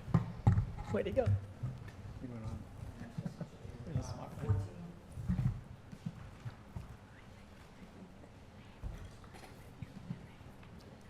I don't remember seeing that anyway. Could you state your name for the record? My name is Brett That's from the Pelletier. housing book. We don't And have- what we company have do you it, work but for, Brett? Mine's at home. The firm is called Kirk & Company Real Estate It's on my Counsel, computer. Boston, Massachusetts. We also have an office here in Newport, well, in Newport. I'm sorry, we can't hear you. My name is Brett Pelletier. I'm the Chief Operating Officer of Kirk & Company Real Estate Counselors of Boston, Massachusetts. We also have an office on Bellevue Avenue in Newport. Thank you. And could you please explain your educational and professional background? Sure. I have a bachelor's degree in finance from Bentley University, a master's degree in finance from Harvard University, and an MBA from Bryant University. For 16 years, I have been a real estate consultant focusing on housing-related issues, most specifically affordable housing, but we do a tremendous amount of work in other sectors as well. Most of our clients are nonprofit developers of affordable housing, municipalities, state agencies, including Rhode Island Housing, Mass Housing, DHCD. Our practice is centered in Massachusetts, Rhode Island, Connecticut, New Hampshire, and we travel all over the country for low-income housing tax credit consulting work. And you've had an opportunity to work on and review the proposal before the board this evening. I have conducted a market study for the proposed project. And could you just discuss that market study Sure. with the board and your findings related to that? Sure, a market study. Before you start, this is something that we have not received, is that correct? Yeah, I don't see it anyway. Yeah, okay. I just want to make sure that I didn't have it somewhere. I didn't remember seeing it.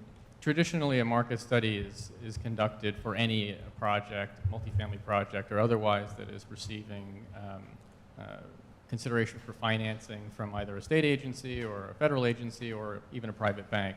It's a due diligence document that tests the market for a number of things, including supply and demand characteristics, but also pricing metrics and some other pipeline matters. Demographic analysis mostly. So what the result of the exercise is a determination of need from a demand perspective of folks who are would qualify for those units, both on the market rate and the affordable side. A determination of market rents, an analysis of, in this case, we pegged it to the low-income housing tax credit program, 60% of area median income rent. And so we try to take a slice of how many folks would, or how many households would qualify for those units, and an analysis of the existing supply for both market rate and affordable housing, rental housing in the community and in the market more generally. And we conclude on a demand analysis for those units that are being proposed and the absorptive capacity of the market. Which slide? Can you see that? And what findings did you? I can't you, read it now. No. No, we can't read It that. doesn't matter, we can't read the numbers. Like magnifying glass, perhaps. So essentially, I think probably the housing cost burden is an important component. One of the ways we analyze or we determine the need for affordable housing or affordable units in a particular community is to look at the existing population and the demographic representation of those individuals and families that live in the community. And there's a dual standard of housing cost burden or severely housing cost burden that that HUD uses to determine whether households within the market are able to adequately afford market rate housing. The first benchmark is being cost burden, which means a household pays more than 30% of their income towards housing costs. And severely cost burden means they pay more than half, 50% of their income just towards housing costs. And I'm looking at my notes here. So about 45% of all households within Middletown pay more than 30% of their income towards housing costs, and 19%, so a little over 19%, pay at least 50%. So half of their income, of 19% of the entire household formation of the, or household, households in Middletown pay more than 50% of their income towards housing. Essentially, in layman's terms, what we're trying to understand is demand for affordable housing is a tricky exercise. It's based on a bunch of demographic analysis and metrics of people who already live here. And so what we're trying to do is to test those folks' ability to afford adequate housing in the community at the market. And this is a national statistic, but it's fairly well mirrored in most communities, especially in New England, that between 25 and 30% of all households in America cannot afford adequate market rate housing. The market does not provide an economic solution for them. It just is not possible. They do not make enough money to afford to either buy a house in a community or to rent at the prevailing market rates. The question is what we do about that, and that's the whole part of this conversation. And so, in Middletown, there is a significant need for affordable housing based on that research, correct? There's a significant need in every community in the state, but yes, Middletown is no different, and Middletown also has the burden of being a relatively high-cost housing market. The barriers to entry to the single-family market, even condominiums in Middletown, is relatively high compared to other communities within Rhode Island. It might not matter, but I also live in Tiverton and have for 38 years, so I'm familiar with the community in general. And what does this project do? How does this fit in to helping to alleviate some of that need? There's a really simple solution to the affordable housing problem in Rhode Island and in the United States in general. It's to build more housing. Build more housing, then build some more housing, and then build more housing after that.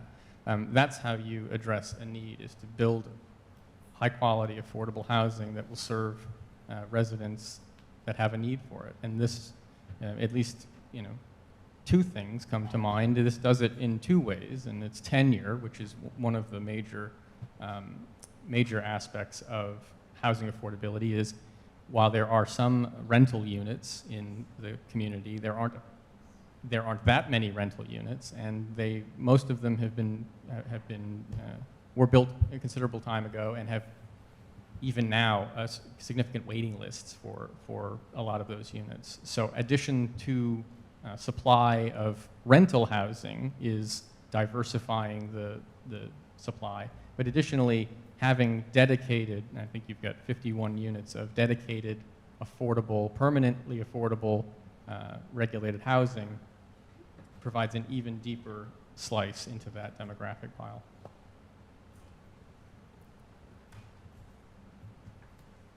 Are you familiar with the slide that? Yes, I wrote it. So. And could you explain what that depicts?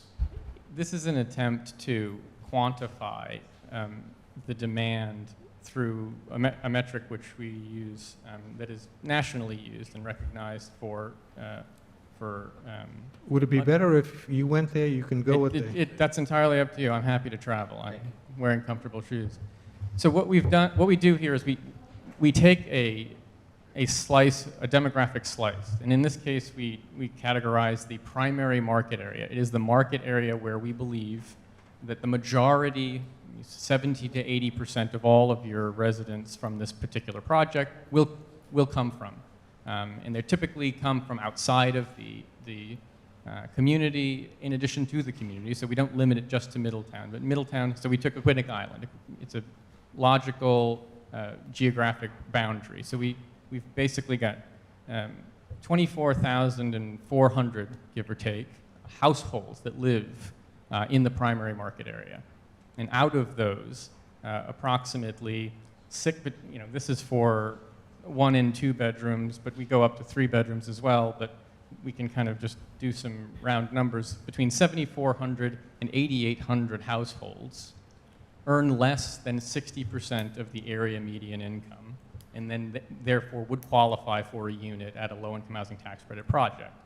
So almost 9,000 out of 24,000 qualify for units within this community, for those 51 units. And so that is all of that to say that the capture rate, basically how much this project would have to capture of the existing population that qualifies for a unit, and I would say that is about 1/3 of the households on Aquidneck Island earn less than 60% of the area median income. 100% would be par. 100% would be the area median income. So it's not less than 100%. It's even, you've got 1/3 that earn even less than 100%, so 60% of area median income. So you're talking about capture rates of less than 1% for the most part in the affordable units and 1% to 2% in the market rate units. Basically, extraordinarily low rates. You've got a lot of people, a lot of households that demand housing of this configuration. And so you end up with positive findings in a capture rate analysis, which basically means it's good news, but it's also bad news, right? There are a lot of people who need high-quality, affordable housing, and there just isn't that much of it. I think there's somewhere in the vicinity of 400 or 500 units of permanent affordable housing. So, in another way of looking at this, if 8,800 residents, households on Aquidneck Island qualified for an affordable unit, and the town of Middletown has at its disposal to offer them as supply somewhere in the vicinity of 400, 390, something like that, you can see the incredible delta between what is the supply of 390 or 400 and 8,800 households that would be able to. Can I ask a question? This number 8,800 that you just mentioned, how many of those already have households? I'm sorry? How many already have a satisfactory household for them? So when we're talking about households, we're talking about people rather than, or units rather than people. So the tricky thing about demographic information is all of these people already live here. Otherwise, we wouldn't be able to. So they live somewhere, don't they? Yes, and typically that would be in doubling up situations, coupling up situations, substandard housing, inadequate housing, people not breaking households but staying together longer. And so when we think of sort of economic growth, we think there's enough economic growth in the community that you can break households, you can move out of your parents' house or move out of your roommate situation so you can create a new household. But yeah, so they already live somewhere, but many of those people, as we've indicated, at least 20% of all the people that live in this community are paying at least half of their income to afford the unit that they're in. So your assumption is that if there were an attractive alternative that cost them less, they would be attracted to purchase that or rent it, whatever they're doing. Is that correct? Yes. I mean, it's the proposition of, in the affordable housing business, you pay 30% of your income traditionally towards housing costs. That's what the low-income housing tax credit program requires. If you're given, any consumer is given the opportunity to pay either 30% of their income towards housing or 50% of their income towards housing, it's kind of a no-brainer to pick the 30%, especially when that 30% unit is going to be brand new, high-quality finishes, wonderful indoor air quality, access to services, transportation, et cetera, et cetera. But some may like where they live already, right? I mean, you can't assume that all 8,800 would be ready to jump at this housing opportunity. I'm not sure I said that. Oh, okay. Art, you had a question. Well, we have some realities in the town right now. One big reality is we don't have an affordable housing plan, although there was a committee studying it and trying to come up with something. Number two is, in my mind, I've always defined three classes of people for affordable housing. People like me who are old, workforce people, younger people, and then people that are economically eligible. So how do we break out who gets the 51 units? Who's going to be the decision maker that decides, is it strictly going to be based on the income formula or what the state says is affordable housing? I don't know.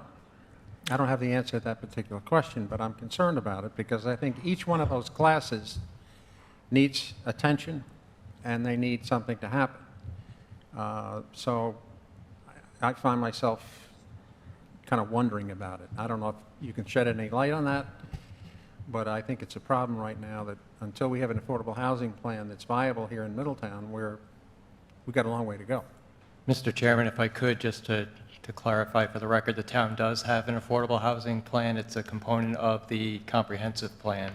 I think what Mr. Weber is talking about is a more recent action plan that the town council is working towards with the town's affordable housing committee. I think that's what you're referencing, but the town does have an affordable housing plan as a component of its comprehensive plan. Thank you. So who's going to get out of those three groups? Well, there are program guidelines depending on what program and what regulation and statutory requirement the individual units or the project itself are governed by. If it's a purely low-income housing tax credit deal, the low-income housing tax credit program guidelines would determine that. And it is an income-based. You have to, at the very least, be income qualified. So Okay. You can't make more than 60% of the area median income, or 80% if it's another program. Workforce housing has higher limits. Other programs have lower limits. I would also note, and it's in the package of materials, that you're required to have a monitoring agent for these programs. And so it's a nonprofit entity, Valley Affordable Housing, who would be the monitoring agent to make sure that the eligibility standards are met. So there is an application process, and they also come and they do inspections of the units to make sure that they're in compliance with these regulations, because they're adopted by the federal government and passed down to the states. So that is a requirement. There is the letter in the package from Valley Affordable Housing. And that's an ongoing basis. You don't qualify once and then you're in for life like rent control used to be. It is an annual recertification program. Okay, Yep. thanks.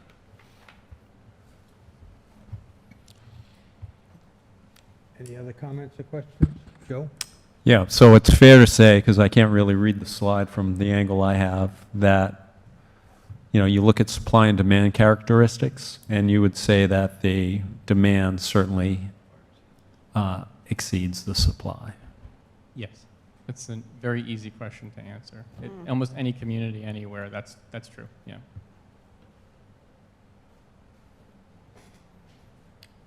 Or house prices would stay the same or go down over time, yeah.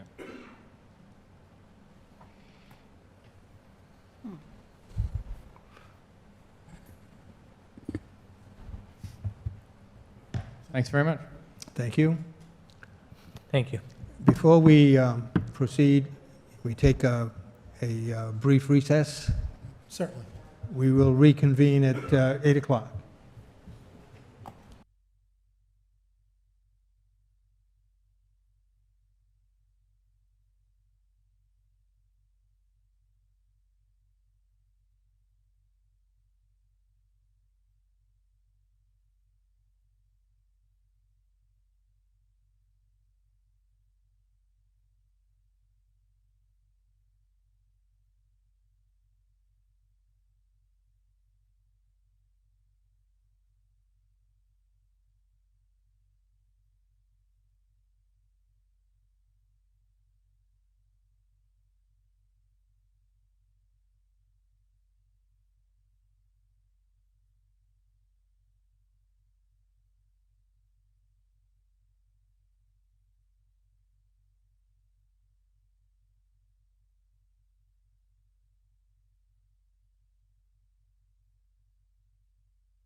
We need to reassemble and reconvene.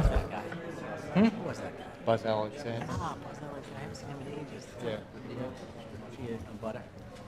Go ahead, Dave. I was going to wait. Well, they should be up here. They're coming.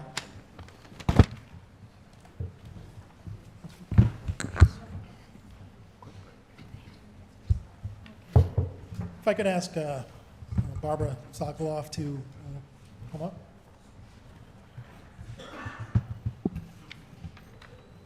Looks like the Lone Ranger. I want to apologize for my mask. I was exposed yesterday to COVID, and so I want to protect everybody. I've been vaccinated, and I don't have it, to my knowledge, but I was definitely very exposed yesterday. We appreciate it. Barbara, can you just, Please identify, identify yourself. can you state your name for the record Yes, I'm Barbara Sokoloff. and your address? My office is at 101A Dyer Street in downtown Providence. And what is your office? What's the name of that? Yes, my background is in city planning. As a consultant since the late 1980s, we did a number of affordable housing plans throughout the state.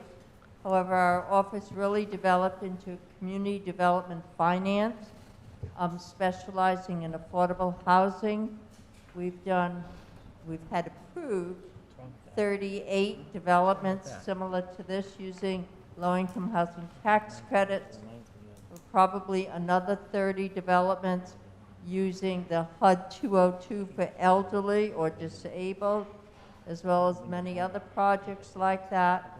And we also do a lot of mixed use and community development finance, the Providence Public Library, Meeting Street Charter School, Boys and Girls Clubs, all kinds of mission-driven community development finance.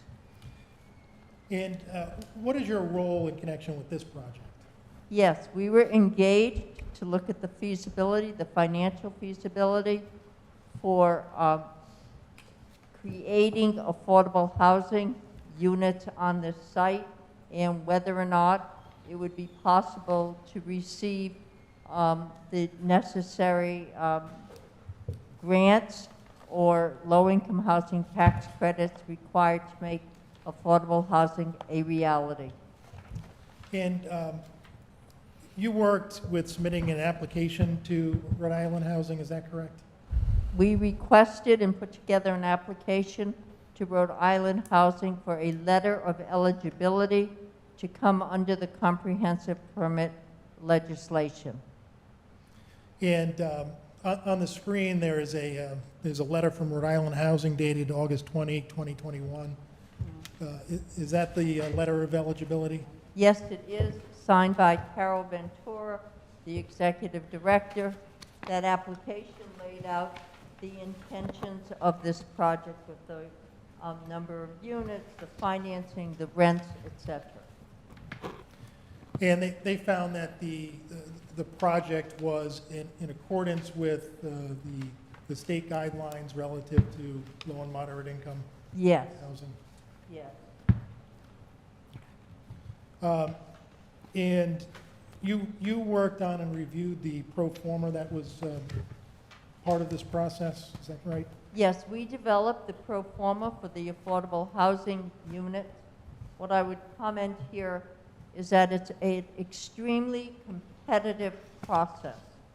I think last year there were 13 applications submitted and only 3 were approved. So that's part of the reason that we're here tonight, looking to expedite this, because we clearly get points for having a project that meets the local zoning requirements. And that's in connection with that application process for the tax credits with the state? Yes, we expect the applications to be due mid to end of December. And the pro forma was submitted to the board in connection with the application. this evening. Is that right? I believe so. I'd ask that they be made part of the record, Chairman. So noted. And based on the pro forma and your review of this project, it was determined that this would be feasible for the 51 affordable units, provided you had the 93 market rate units, as well as the mixed use component. Is that right? We believe that this will be a competitive project when submitted to Rhode Island Housing, yes. And if they don't, if Rhode Island Housing doesn't provide the tax credits, grant the tax credits for this project this year, would that endanger the feasibility of this? Well, no, we would apply again. And when would you apply?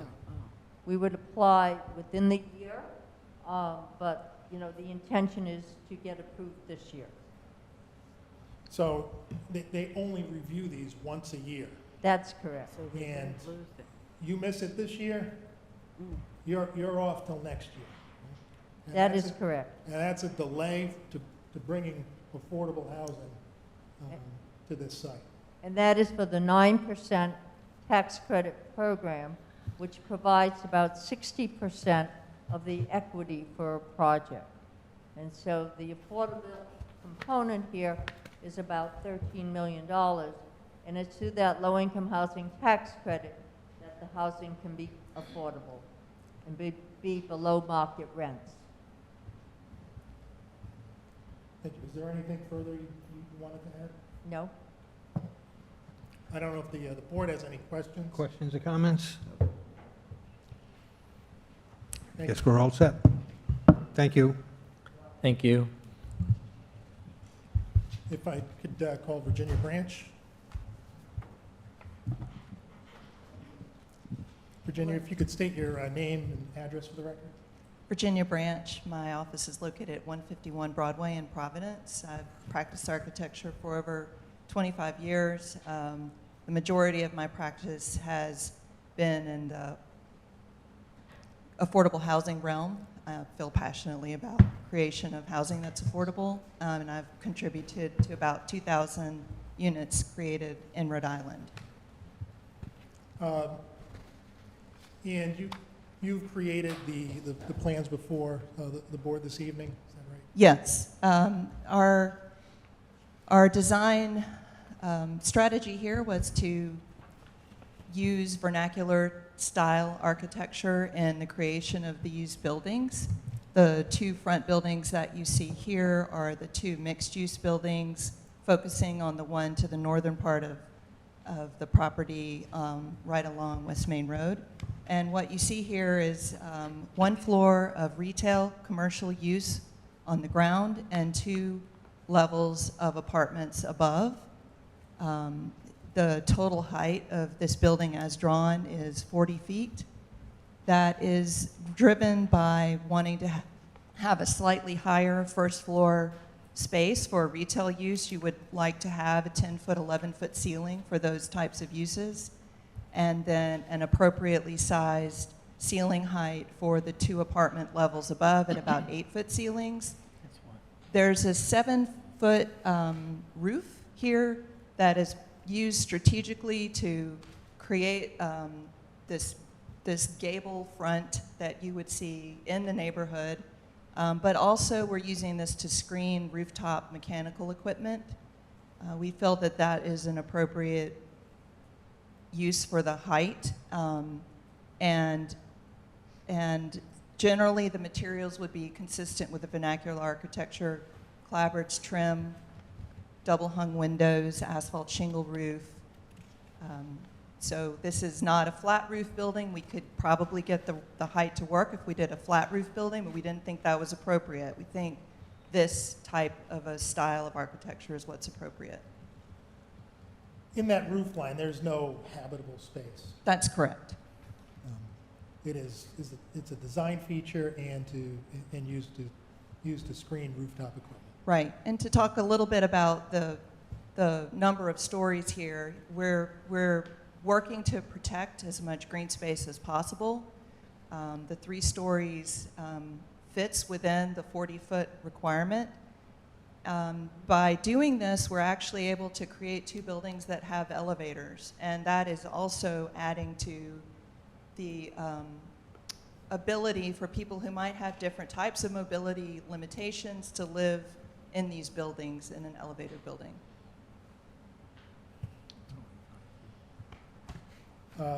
The buildings to the rear. So this is looking down the main street, coming into the site. We could skip to the next slide, please. Around the corner, keep going, thanks. One more. One more. One more. This is the entrance at the rear of the L building. So one strategy that we had was to create parking for the commercial uses along West Main and a separate parking lot for residential tenants to come in at the back of the building. But it will feel like the front of the building because there's the management office, the entrance for the residents to the elevator lobby, and an outdoor community area. Could you go one more slide? So the buildings toward the east of the site, I wanted to talk about this a little bit, where there is a storage building that's located on the site, and we gave a lot of thought to how we could design around that building and make this a neighborhood. And I think that we've achieved that by the way that the buildings are oriented in the site, fronting each other, not fronting the storage building.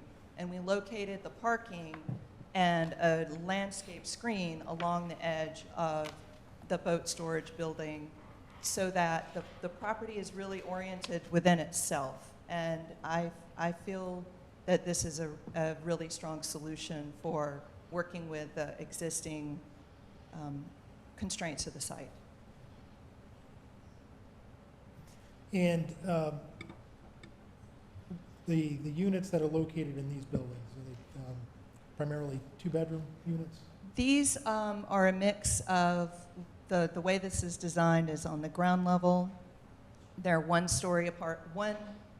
typically 1-bedroom apartments on the ground.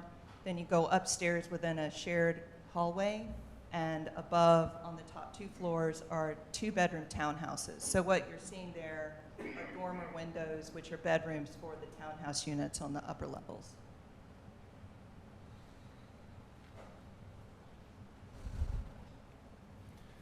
And these buildings, they meet the height requirement? Yes.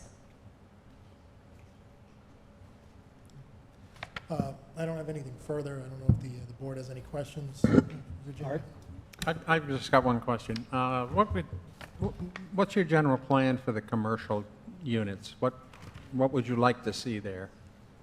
The retail uses that we thought about were, there's a mix. We show them on the rendering. It could be a nail salon. It could be a small cafe. It could be, a juice bar. Right.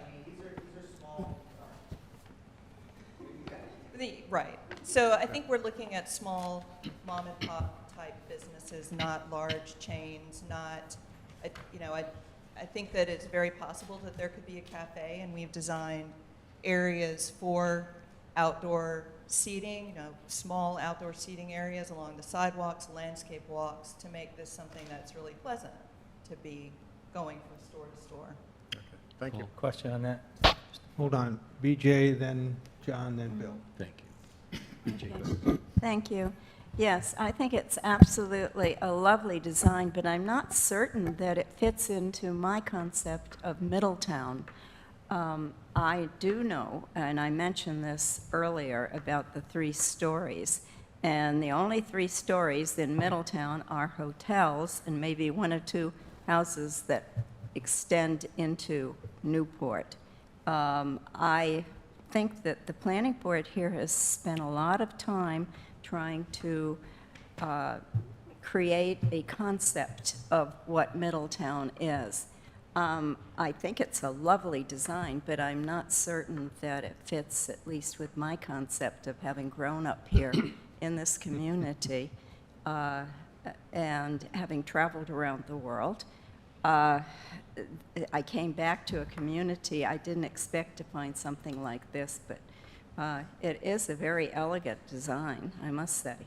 Well, thank you, and it meets the requirements of the ordinance. Right, right. However, I don't know if mentally it meets the feeling of people here in Middletown. I'm just presenting this to you. Well, I think one way to look at West Main is that there's a mix of a little bit of everything, and we're working here to make something that makes that transition between some of the larger scale retail and the residential neighborhoods around here. Oxbow itself is only 2 stories, and I think that's a nice looking development. Virginia, are you familiar with South County Commons? Yes. It's a mixed-use development in South County. I don't have any, I mean, I don't know if I can really testify to it. Okay. Well, let me ask you this. In connection with something that is a mixed-use development where you've got commercial uses and residential uses located in the same building, wouldn't you typically have a number of floors? Yes, I think that's very common, and I think it's actually really desirable for the people who live there and for the commercial uses on the ground floor to have a captive audience. You know, it works both ways, and having a certain density here makes a lot of sense. And I think it becomes, because we're able to make this overlap work with parking and landscape and give a little bit to something that everybody might enjoy, we're creating a neighborhood. Yeah, and I know the board worked, diligently on creating that mixed-use ordinance. And I know that South County Commons was put up as an example. And you've got buildings that are, 3 or 4 stories there. I think primarily 3, where you do have those mix of uses. So I think this ties right in with that mixed-use ordinance and how you can integrate a mix of uses within a facility.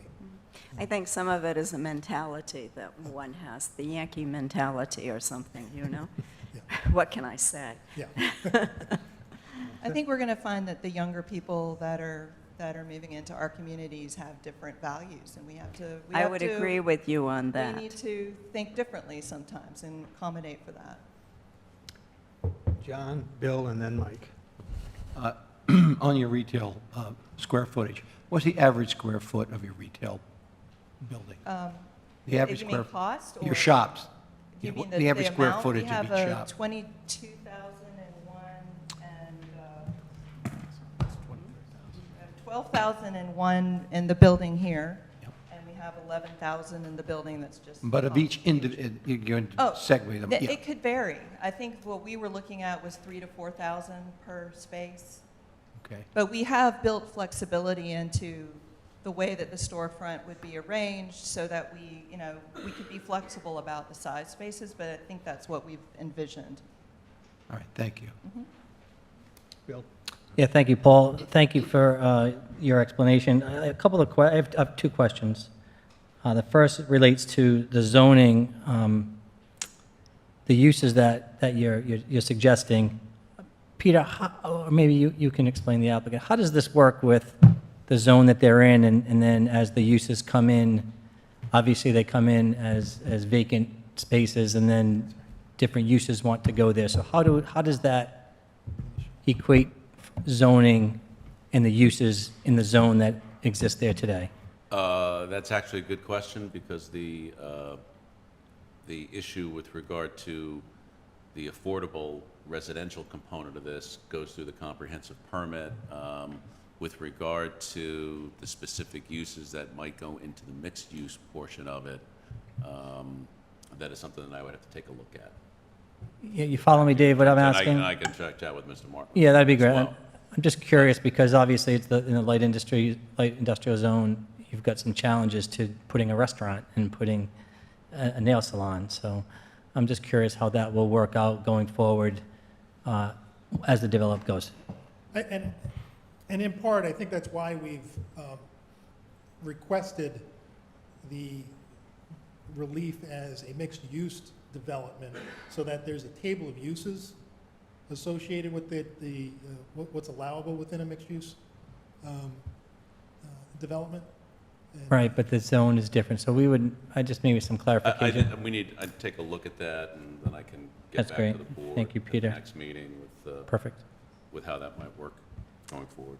Great, thank you. So thank you for that. Second question is, as you designed the spaces, the buildings, and I've noted that the units, the affordable units are spread and mixed throughout the 144 units, the various residential units. Is there a standard or what criteria do you use to divide the 51 units among the 144 units? In other words, obviously, you're not putting them all in one building, you're spreading them out. And within that space, is that space, are these units identified in any way, shape, or form? And are the interior finishes the same, different, so to speak? So I can talk a little bit to some of this. My understanding, and correct me, is that the affordable units, the units that are in phase one are all then what we would be applying for this year with the 9%. So there's no distinction between any of those dwellings within this first phase. And it's I don't know if it's against the law, but it's against my law to distinguish one apartment from another. I think that the goal is that people who live in here, there's no distinction between what one person makes versus another person makes. Right, that's what I was looking for. There may be, with the second phase, there may be different drivers for what the market is looking for. We have different types of housing there. We have the townhouses that I talked about. But Right. I think essentially the amenities, the finishes are going to be standard throughout.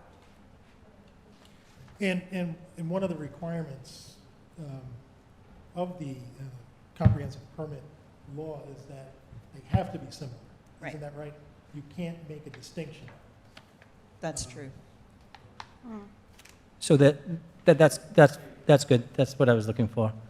And then there's no standard that you use to spread them out. You just use your judgment on there should be X amount of units in one building. There's 8 buildings.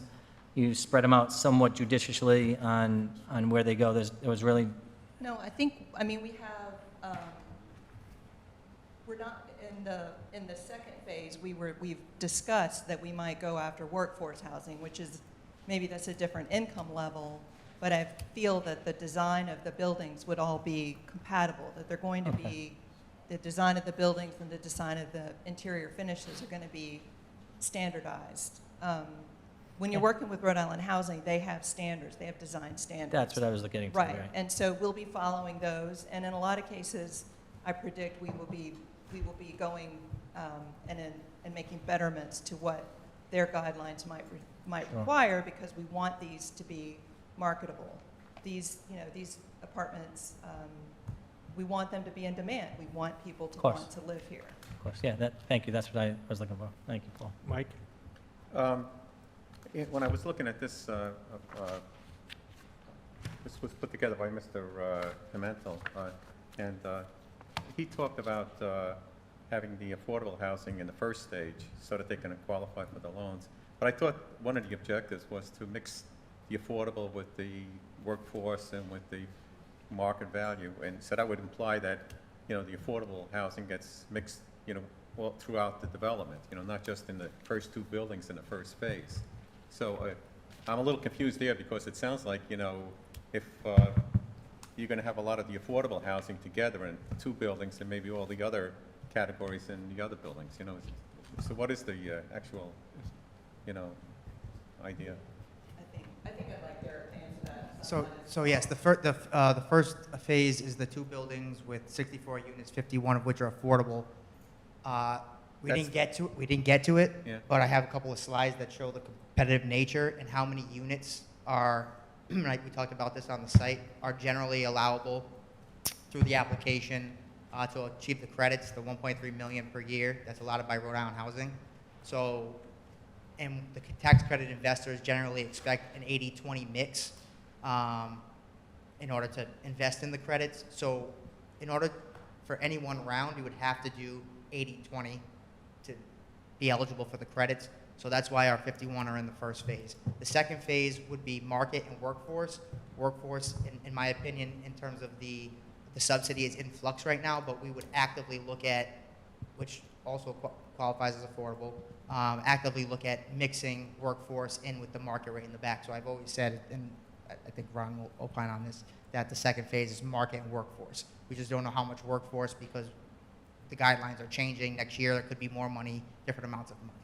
So the affordable housing would be, it'd be basically separated into those two first houses that are being built in the first phase, right? Yeah, well, it would be, generally divided. I think we would do equal amount of affordable and equal amount of market in the first phase. So. But you're saying you're putting 51 affordable units in the first phase. Yep. Now, how many units are in those two buildings? 64 total. So there's 20. It's 80% affordable. That's 51. The 20%, I think it's 13, or the balance is market. They would be evenly divided in those two buildings. Okay. Which would meet the Rhode Island housing application standards of evenly mixing affordable units. There's a standard, it was my point. There's a standard that they have to follow and mix in. And that was reviewed by Rhode Island Housing in connection with the application. Letter of eligibility. If you read the package, they reviewed the entire project and they issued the letter of eligibility. So I'm assuming that we're in compliance. When I read it, it sounded to me like the affordable housing people were going to be mixed throughout the development. It wasn't going to be just in two buildings, you know? That's what it sounded. Well, again, it's two different this is a comprehensive permit for an entire development. Again, when I went over it at the concept review and on site, you're really in any one application of Rhode Island Housing, you're only going to get, I think I said somewhere like between 60 and 80 units just because of the amount of tax credits that you would apply for. So you can only build enough units that the 60% of equity that Barbara Sokoloff mentioned before would allow you to build in a project. So that's how it's broken up, at least in our plan. Okay. And Derek, and what you were saying is that you're looking at the second phase for potentially more tax credits, which would involve more affordable housing. So the second phase, we kind of want a little bit of flexibility on. So we envision second phase, and we've couched the project as 35 to 40% affordable by delivering that all in the first phase. But we'd like to reserve an opportunity to do additional affordable, which would get you additional percentage points on deed restricted units for workforce housing. It's just a different product. It's a different application. It's not a LIHTC credit. We could go in for additional LIHTC credits. We are trying to diversify the income levels. So although the first phase is 60%, and we might do workforce, which is 80 to 120% in the back, or all market rate. But we'd like to reserve the ability to do some additional affordable in the back, and I think it's just kind of on par with how we feel about the development to kind of keep that momentum going.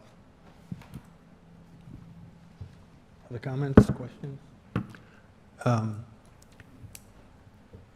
Are you done with the architect? No, there were a couple of things I just want to make sure that we do, because at the technical review committee, we were asked to bring a sample of the material that's being used. It's a synthetic material, and there's a waiver request associated with that. So we're planning to use cementitious clapboards, and probably we'll be using a cementitious trim material or some other type of PVC material for trim. But all of these materials are made to replicate historic materials, and they're very long-lasting. The windows would be double-hung windows. I think we just felt compelled to disclose that we're planning to use something other than wood clapboards. And did the board want to? Sure, bring it up. We always like to take a look at it. It's just a piece, just so you understand the material. And that's a pre-painted. Yeah, not much. Anyone want to?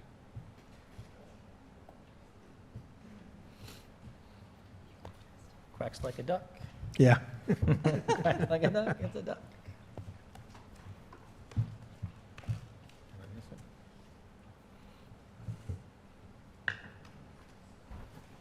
Yeah, just going through real quick.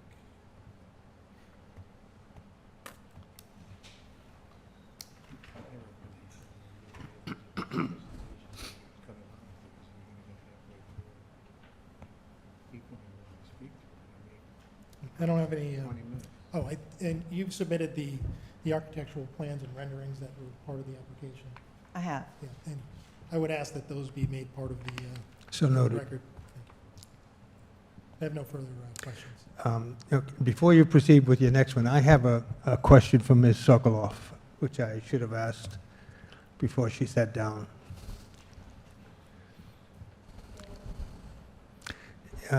You said you did the financial analysis for this project. Was that just for the construction or for the operation as well?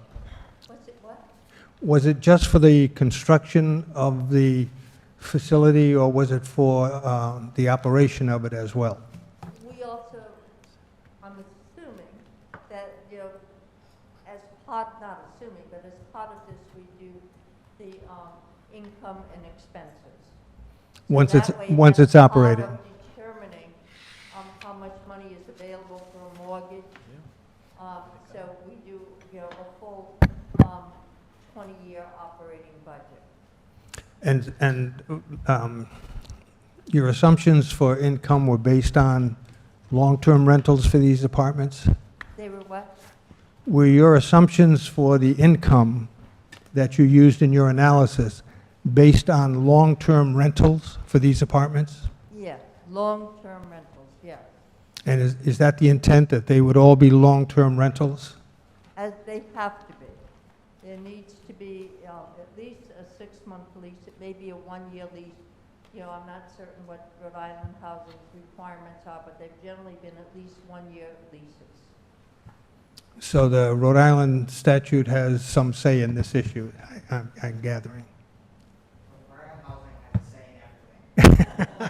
I'll tell you, if you guys take the time, go read the design guidebook and the qualified allocation plan. You'll see how much say and control that they have in this process.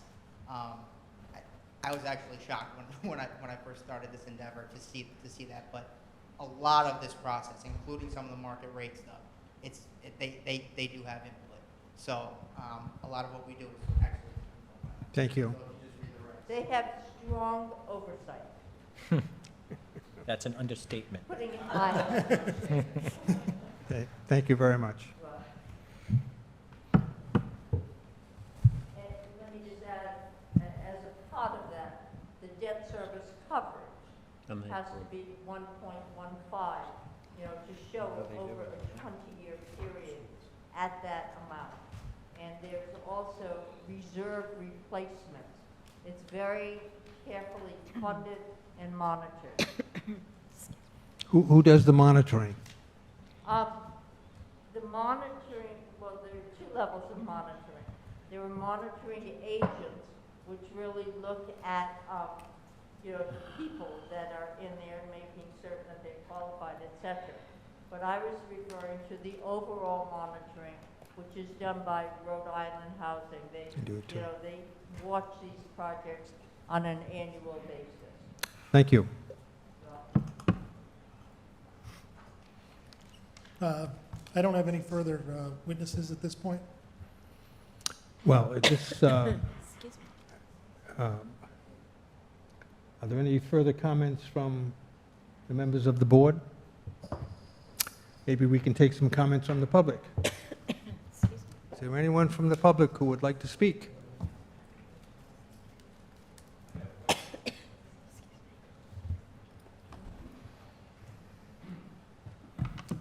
I'm Val Willett, live at 6 Thelma Lane. It's on the Bailey Brook condominium complex, just on the southern border of the proposed project. The affordable housing leads me to believe that these are lease or rental properties. Is that correct? Maybe this Well, is it sounds like they're long-term rentals. Yes, that is correct. They would be all rental units. And 144 would also be rental units? The total? That's correct. Another question, if I may? Sure. Also to the developer. The industrial portion of the project, as far as the type of businesses that Could you hold the mic up closer, please? Yes, we need, the nature of the industrial businesses that would be allowed on the property, looking at the architectural rendering, I agree they're really very nice looking. But I live close enough where ambient light, could be a question. And if there's going to be industrial, let's say work that could be going on, what might be the hours, what kind of lighting is going to be allowed? So the uses that would be, the uses that would be located within those buildings would be uses that would be allowable under the mixed use ordinance. So those are generally, small retail and office type of uses. You could have hairdressers, spas, food. There wouldn't be industrial uses. The one industrial use is the existing industrial use in the boat storage building. So any change of use there would require further oversight from the board. I don't think anything could just be simply changed. I have one more question. use the mic. West Main Road carries an awful lot of traffic already, and particularly during commuting times. 357 parking spaces, something like that, pretty close to what's proposed. That's a good amount of traffic going in and out of there. A couple of questions. During the construction period, let's take phase one. Heavy trucks, earth movers, cement, carrying vehicles, etc., are going to be really pounding that pavement.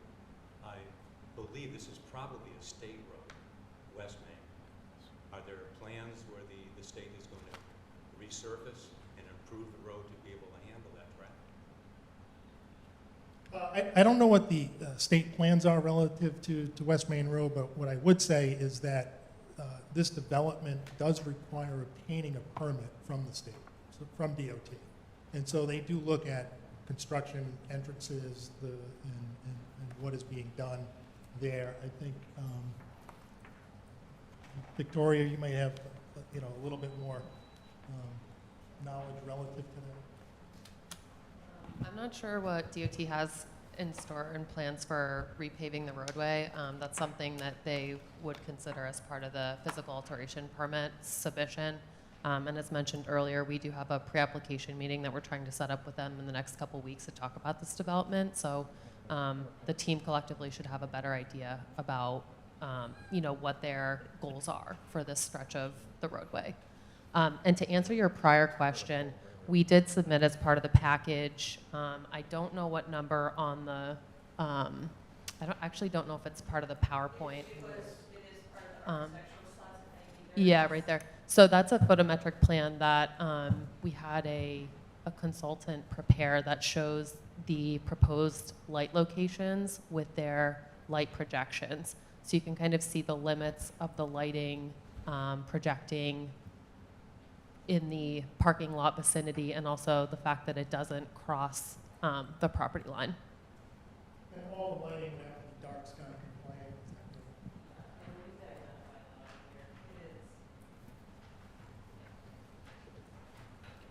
One more question, if I may. Go ahead.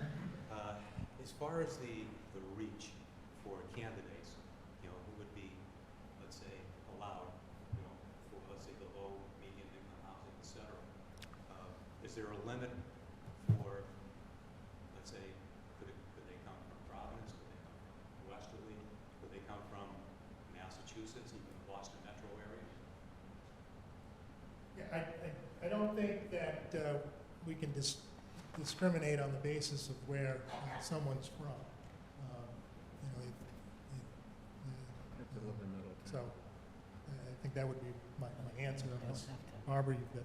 Yeah, there has to be a marketing plan. I'm not certain, quite frankly, if preference can be given to Middletown residents, but there's generally a marketing plan. The experience has been that people generally come from the local communities. You know, we just had a project approved in Tiverton. You know, we expect that most of the people will be coming from that area.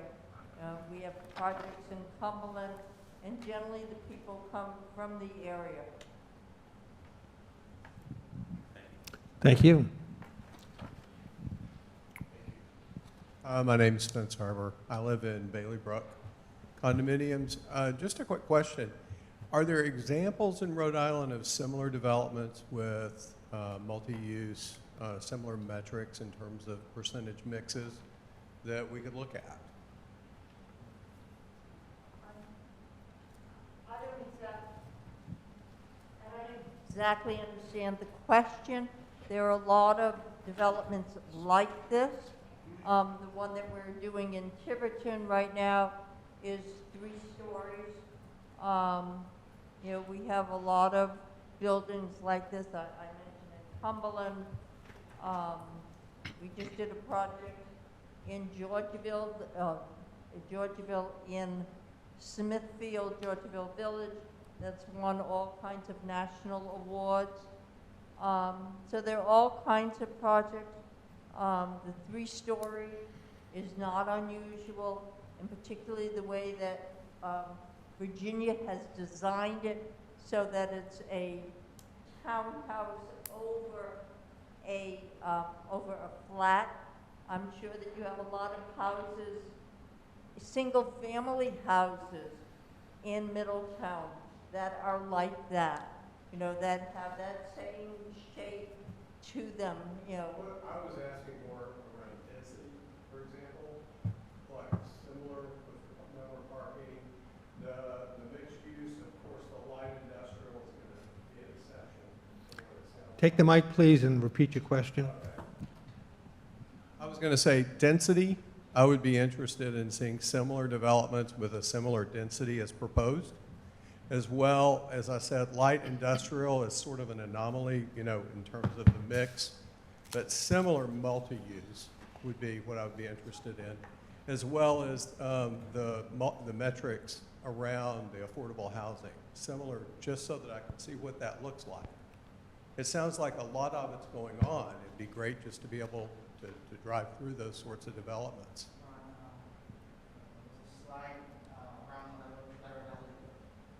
Slide around the letter of eligibility. There's 2 slides.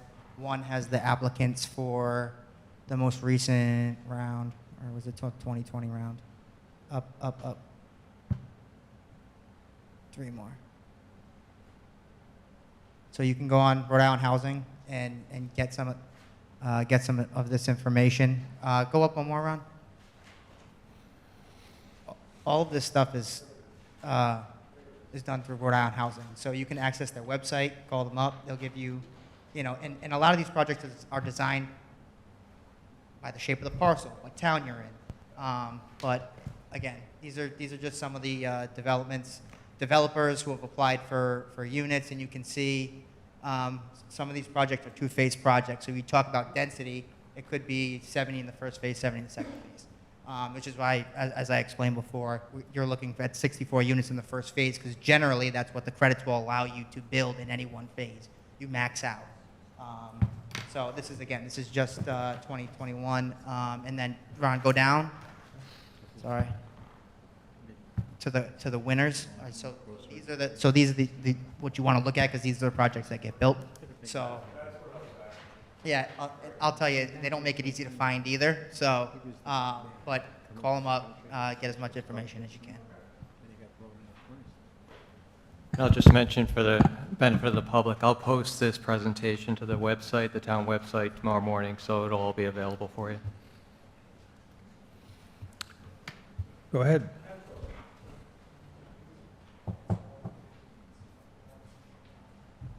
My name's Ray Alexander. I live at 6 Coxwell Circle. I just have a question that was brought up by Ms. Owen. And when she mentioned Oxbow not being affordable housing anymore, that was taken off the list. How does that happen? How does it get taken off the list as affordable housing? Yeah, so that property was developed with FHA mortgages, and I think there were 2 different mortgages on the property, one of which was, it expired, it was paid off, and at the expiration of that mortgage, the eligibility went away to count towards the town's 10%.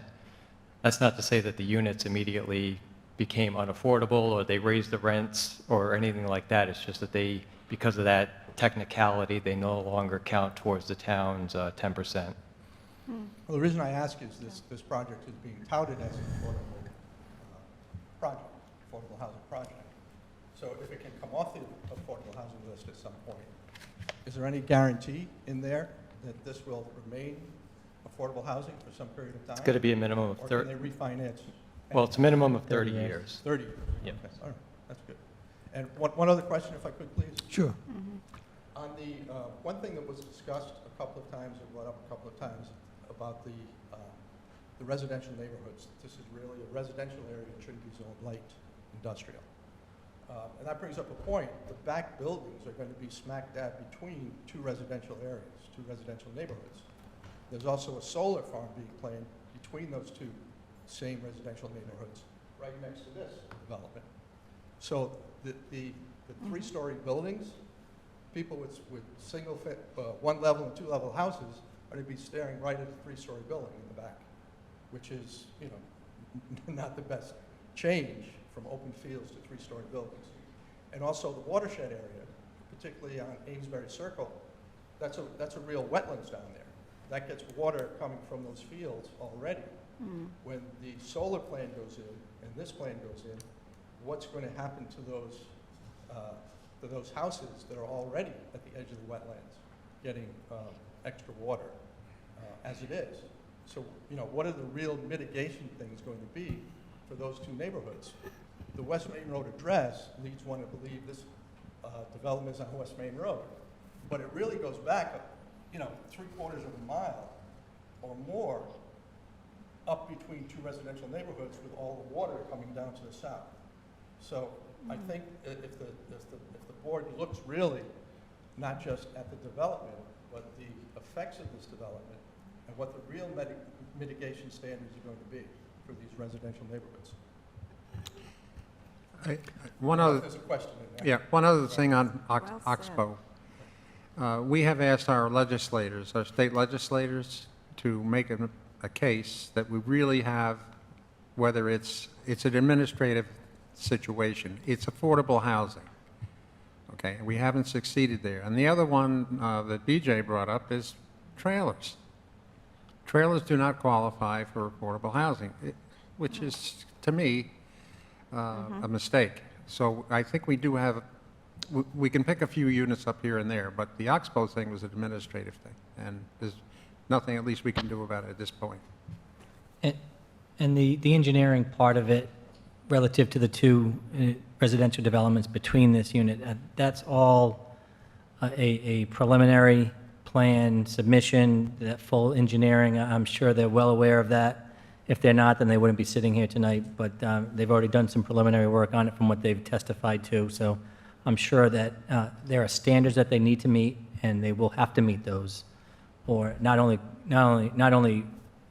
the state would deny certain application permits for them, not necessarily us. So they have to get through probably a more tougher standard than this board to make that happen. It seems as though maybe the town is loosening its stance on the watershed areas. There seems to be more exceptions coming up with letting people develop those areas. And it's just a concern about the long-term effects on the watershed, on the houses that are at the edge of the wetlands, and Bailey Brook, and, all the other things you probably heard over and over. I think you'll find the requirements are stricter than what is there now. But if you think there is a concern for your property, I suggest you talk with the project team now while they're developing their engineering to control surface water. Okay. They will cooperate with you, Great. I think. I don't want to speak for them. Yeah, that's a good point for other people who may not be willing to come up and speak. You may feel that the developer is not approachable, but certainly the town staff is, and please make a point to see them if you have questions that you may not want to ask tonight. I'm sure the applicant will be willing to do that as well, but certainly our town staff is some of the best around, so please use them and ask those questions. That's what they're there for. Right. Thank you. Yeah, thank you. Thank you. Yes, Dave? I just wanted to briefly respond to the question of the height. And, it was referenced three-story buildings. But presently, the underlying zoning is light industrial. And so you can build 40-foot tall industrial buildings in these locations. I think you need, everyone needs to keep that in mind and have industrial uses. Yeah. How tall is the storage building that's in there now? I don't know. I'd hate to just take a guess at that. I don't know. Derek, do you have any idea how tall the storage building is? He said 20-something. 87 feet. Yeah. Okay. Yeah, it's not as big as it looks. I know I don't think it's 30. I don't think it's 30. Dave, I have a question. Are there any circumstances whereby Phase 2 would not be constructed? I'd have to turn that over to Derek.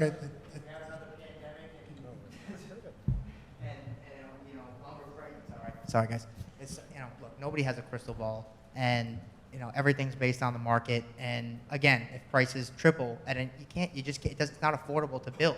You wouldn't build anything if you can't, couch that by saying we're for-profit developers, but, it's all at the time, in place, and market rates, and, interest rates, and costs of construction. I'll tell you, we want to pursue building it. But I can't make any representation as to why we wouldn't, but I can't say that. In your package, there's a timetable for Phase 1 and Phase 2. So We- I'm assuming you've made cost projections for that timetable? Yeah, of course. Let me say, as Barbara noted before, if you're not successful in Phase 1, you're out. Or if you're not successful in the second year, you're out again. So in this endeavor, that's become abundantly clear to me how difficult it is to try and time being successful with these projects and making representations to boards like this about when these projects are going to go into the ground. But again, I don't control. Do you have to reapply for Phase 2? No, it would be a different application. So the LIHTC program is the 9% credits that we're using that we want to use for Phase 1. Phase 2 would be market rate and workforce. There's an application for workforce financial subsidy. It's different from LIHTC. So a lot of moving parts to this. It's a puzzle, and it takes time and effort and diligence to put together. So our best case scenario would be to start construction in 2022. If we're looking like we're going to get the credits, maybe we start site work. It's all based on reasonable probabilities of success. Okay. And when does that decision get made by? I'm looking at the clock. Is there anyone else from the public who would like to speak? Please come up. I got two. Hi, I'm Matt Alexander. I'm at 81 Amesbury Circle, so I'm directly under one of those wetlands. So I just wanted to ask explicitly about the drainage, which I know is in the process of being done. Is that being done with the assumption that that solar farm is going to be in place? So the solar project is not part of what we're here in front of the board today, but similarly to the solar project, as pretty much any project that's within a wetland area, we will not be able to get a permit if we do not decrease the volume of runoff that leaves the property. And that applies for the solar project as well. So I don't know the status of that. I don't know where the design is, but they similarly need a state permit from the Rhode Island Department of Environmental Management, and they will not be able to get a permit if they show any semblance of increase to the volume or quantity of runoff off-site. at no point is there going to be more of a holistic look. I don't even know what this question's for, to be honest. If a design is done for one and a design is done for the other, there has to be some kind of symbiotic thing that needs to happen between the two. So at what point does that need to happen? Or when does a decision need to be made as to whether the solar farm continues, whether this project continues, or if they neither can continue? Well, each project must satisfy the requirements. We're not discussing the solar farm project now.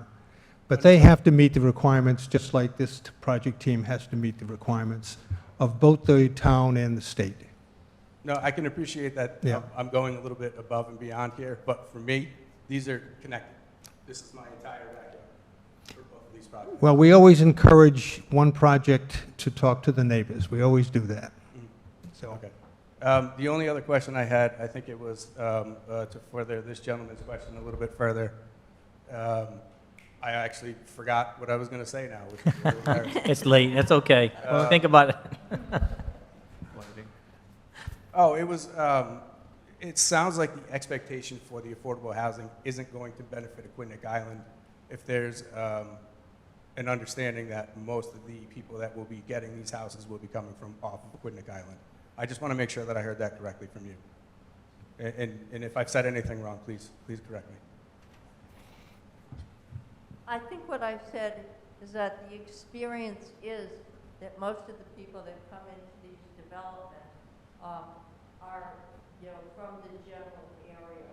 It's not like a big influx from someplace else, but people, in the general area of Middletown and its environment, would be applying. Okay, thank you. But there's no limitation. Right, no, understood. And I'm not saying that there should be. I just want to get a better understanding of, some of the presentation was about the impacts of Aquidneck Island and how much of a need there is for Aquidneck Island. And my understanding is there's still going to be a need for Aquidneck Island that's more than what maybe was potentially expected from this project. Mm-hmm.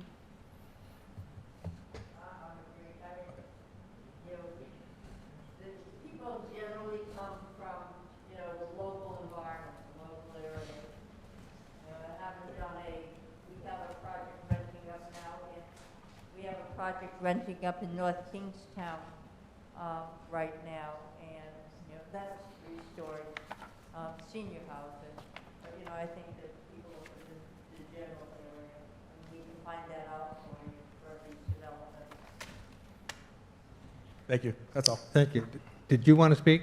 Okay, this is, given the time, this will be the last speaker. Yikes. I could be long-winded, but I'll try and keep it short. So, my name is David Dill. I live at 141 Busher Drive. I bought the rear of this parcel, so not really the part that you're doing development on, but I'm still concerned. From a couple things, I'm going to try and just start at the end and then work backwards maybe.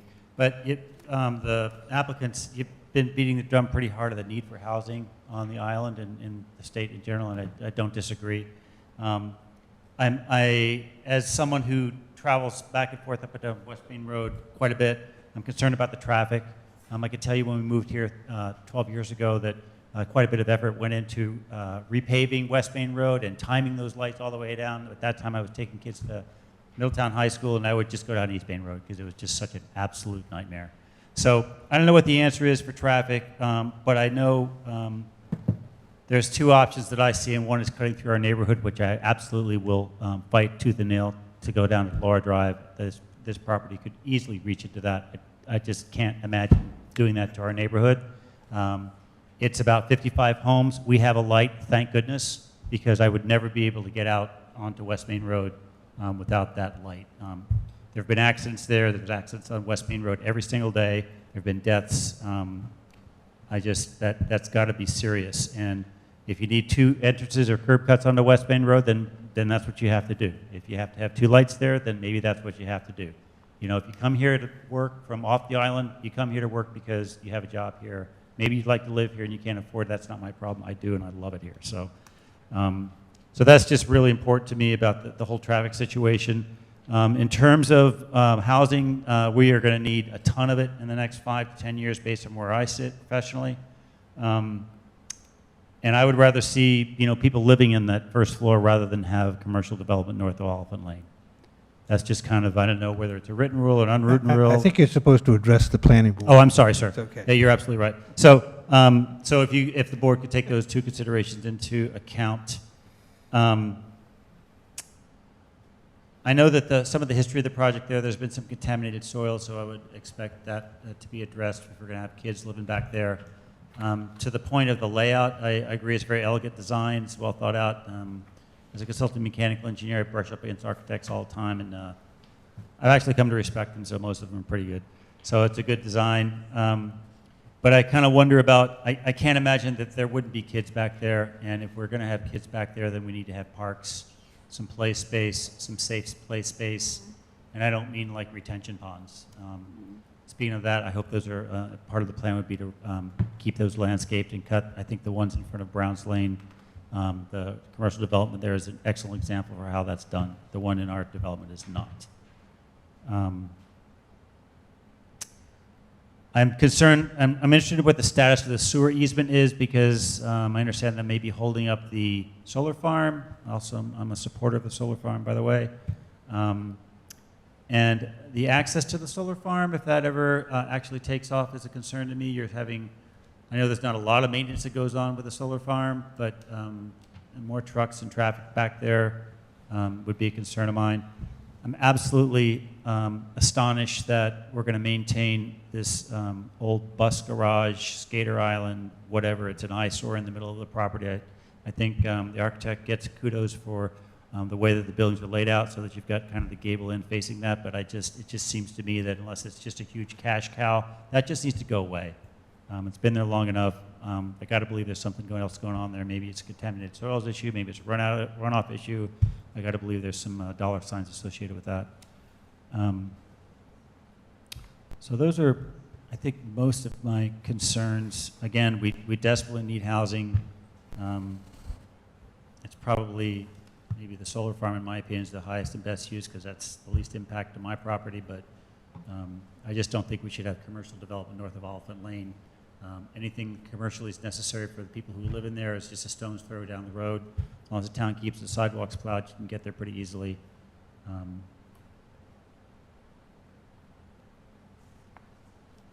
Yeah, and I can appreciate the argument that you need the affordable housing argument versus the local zoning variances. However, I have a hard time getting over. When we moved into our house in West Meadow, I kind of view that as a contract with the town that what we have there is going to be preserved. So I don't want that to be degraded with additional traffic or additional danger to our grandson, who's going to be raised in our home, dealing with other issues from the development there from traffic for the most part. And if we could pick this project up and put it down on the Navy Lodge property, I think it'd be a great fit. So, thank you very much. Thanks for your comments. I have a comment. And thank you for your comments. I do like the suggestion of some type of a recreational space within the development. I know it's not geared towards kids, but I would suggest to the applicant maybe consider some recreational spaces within. Okay, at this point, I would like to say we will continue this discussion at another meeting. We will keep the public hearing open. And Ron, do you have suggestions for a possible date? So I polled I polled the board earlier today and to try to identify dates that would be available. Excuse me. I tried to identify dates that would be available and best fit the board's availability. So based on the polling that I did, there were 3 dates that seemed to work best: November 2nd, November 4th, and November 9th. There were a couple of members of the board that didn't respond to the poll, so I don't know if they were available. I think BJ and Mike didn't respond. But if they want to chime in on their availability for those 3 dates, that would, I think, help us select the date. Okay. Mr. Chairman? I could do either one, any one of those myself. up to the board. Mr. So, Chairman, may I be I heard? would suggest we take the earliest date. That would be November 2nd. Paul, What day is that? before we go too much further, It's actually election day. I know where Dave wants to go. I know where the applicant wants to go. I'm just curious if there's anybody else that wants to speak. I know it's after 9 o'clock. No. I'm just curious. I mean, we've Dave, had, we're keeping the public hearing open, and there will be the opportunity to speak at the next meeting. We stated at the beginning that at 9 o'clock we would end this because that's our policy, Yes. and we will. Would the board I be willing suggest- to entertain a vote? I'm sorry? David, there are also issues that you and I need to talk to with the issue that was raised with regard to the commercial aspects of this and whether or not the affordable housing statute applies to those commercial elements that you're asking the board to waive zoning requirements for. So, and I don't have anything in your presentation that addresses that issue. So that is something that I need to take a look at with you and discuss with you before a vote is taken. And there may be other members of the public that also wish to speak. I think there were some other ones. Wasn't Derek going to provide some information on the impact on schools and maybe other public services as well? Sorry? Yeah, we were going to submit that at the next plan stage, the preliminary plan. Yeah, that's, This board's got three, and That's we're okay. here really for just the overall concept at this point, to see if we can advance this. And that, the board was great in providing for a special meeting for us. You know, I know that you understood the timing difficulties with this in order to get in the application process for this year. We explained this, I guess, back in September at some point. When we were before you, we'd love to see a vote tonight so that we could move this on. The applicant. No, I will get the sense of the board. Board want to vote this evening? no, I could vote. no. so, just to go back to, Hold on, Bill. Yeah. Let me ask each member. John, are you ready to vote? Tonight? Yes. No. I am. Art? Yes. Bill? I'm prepared to vote tonight. Joe? Yeah. PJ? No. Mike? No. I'm not sure a majority is how we decide this. I think we would like to get all the questions answered. I myself have some questions that I want to talk to Peter and Ron about in terms of procedure. So what I suggest is we select a date as early as possible to continue this. Get-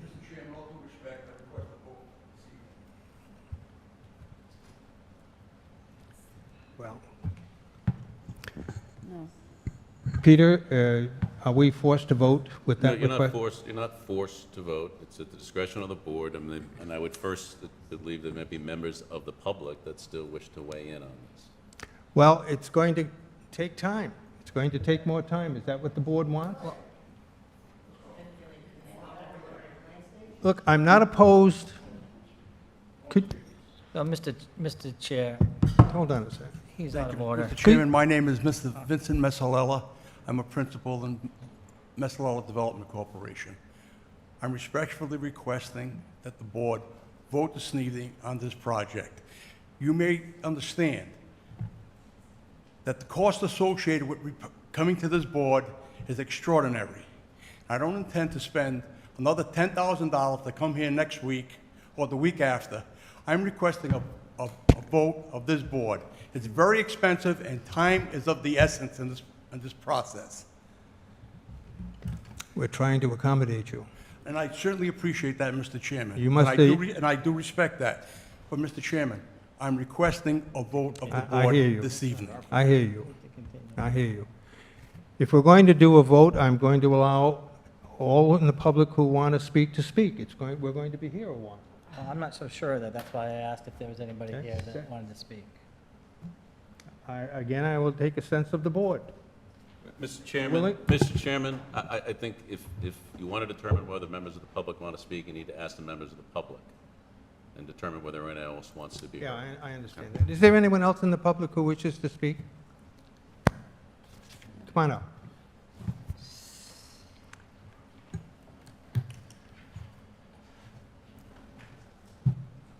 Hey, Lou Crew, I live in Evelyn Circle. And I just want to reiterate some of the concerns that you guys brought up. The traffic, I don't think this fits with Middletown. I think it's more units than what really should be going in there. Something smaller, something with shorter, something further away from West Main. I think as you come down Portsmouth into Middletown, I think it's just going to make Middletown look not very nice. You know, you got all these residential, then you get down and you got Stop and Shop and all the businesses. Now you're throwing this in the middle of it. So I don't think it's going to look very good, and I don't think it fits. I think it's going to bring down our home values. So I don't think that's taking the current residents into consideration. I also have a concern, and I don't know if they can answer this yet, but where I live, we have like almost no water pressure. And I've been told that's because we're up at the end of the line, coming from Newport, and you're going to add in 144 units before us. They're going to draw more of that water, and I don't know what that's going to do to us and our neighborhoods north of them. I don't know if that's something they've even looked at yet, thought about. Get the mic, please. The intent is that the pressure in the main, in the street, would not change. We understand that the pressure is low. We're proposing each of these buildings. All of the buildings will have sprinklers. And because of the fire pressures needed, we're going to have a fire pump. But this system isn't going to be operating on a regular basis. It's, you know, your day-to-day shower, sink, dishwasher.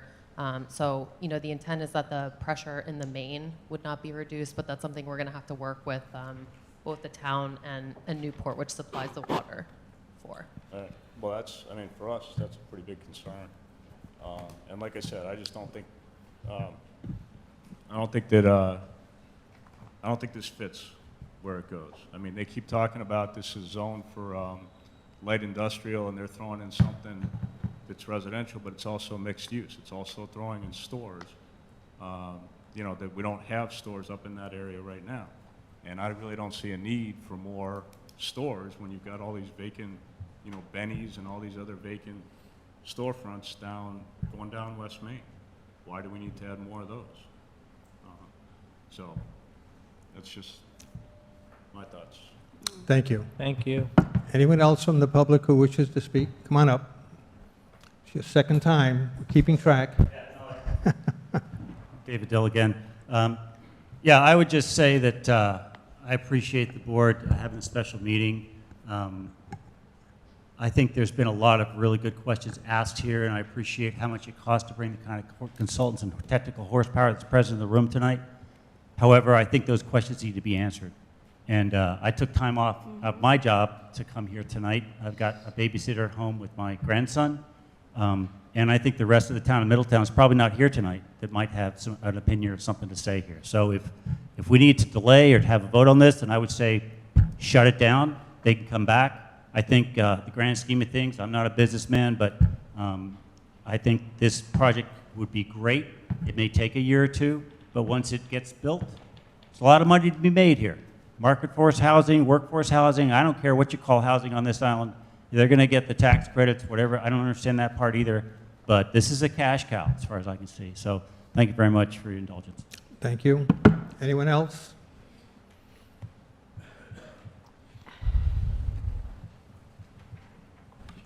Karen Dill, I live at 141 Busher Drive. I have a number of concerns. I think Lou brought up one that was one of my pet peeves, is the water pressure. I worried what it would do. We are in the very back of West Meadow at 141, in the very, very back of the development. And our land floods and the water doesn't perk well into the soil. So I can just imagine, drainage or not, I don't know who's doing what, where, when, or how that's going to impact my property personally. I have so many things swirling in my head, I forget what I was going to say. I am a realtor on the island. Rhode Island housing, and as far as people looking for available properties and rentals, I'm very well versed in who's looking for 1 bedrooms, 2 bedrooms, 3 bedrooms, where they come from, where they don't come from. I deal with it day in and day out. I get multiple calls from people all over the place. Those low-income people are not coming from this area. They are moving here from Florida, they are from Fall River, they are not necessarily from here. I don't know that it will benefit. Yes, we need the housing desperately. We need every bracket of housing. I have people calling for $4,000 and $5,000 and $6,000 a month rentals. We don't have those either. So it is a huge, huge issue. Sorry, I can't pronounce your name very well. Mr. M, when he bought the property, he knew that it was light industrial. Nobody told him he had to buy this property and spend all this money. And if it takes time for the town of Middletown and this board and the people to decide what's to be done here, then take that time. I don't appreciate anybody saying, you know, that you have, I appreciate the people here that have done the work for him, but to force this through is not the right approach. So please use your discretion and think about the people who are abutting. Thank you. Thank you. Is there anyone else who wishes to speak?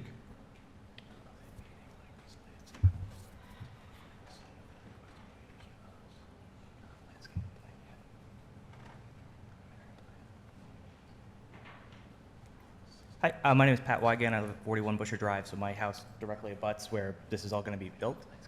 So I just wanted to see if we could clarify where some of that drainage is going to go, because my backyard turns kind of into a swamp around this time every year and stays that way until about the summertime. So if there's different drainage, how's that going to affect, my backyard? And I'm very concerned about the traffic coming through. I have a 1-year-old and a 2-year-old daughter. They play out in the yard all the time, but if there's increased traffic flow going through that area, it definitely makes me nervous. So taking some time to figure out those variables would be beneficial. Thank you.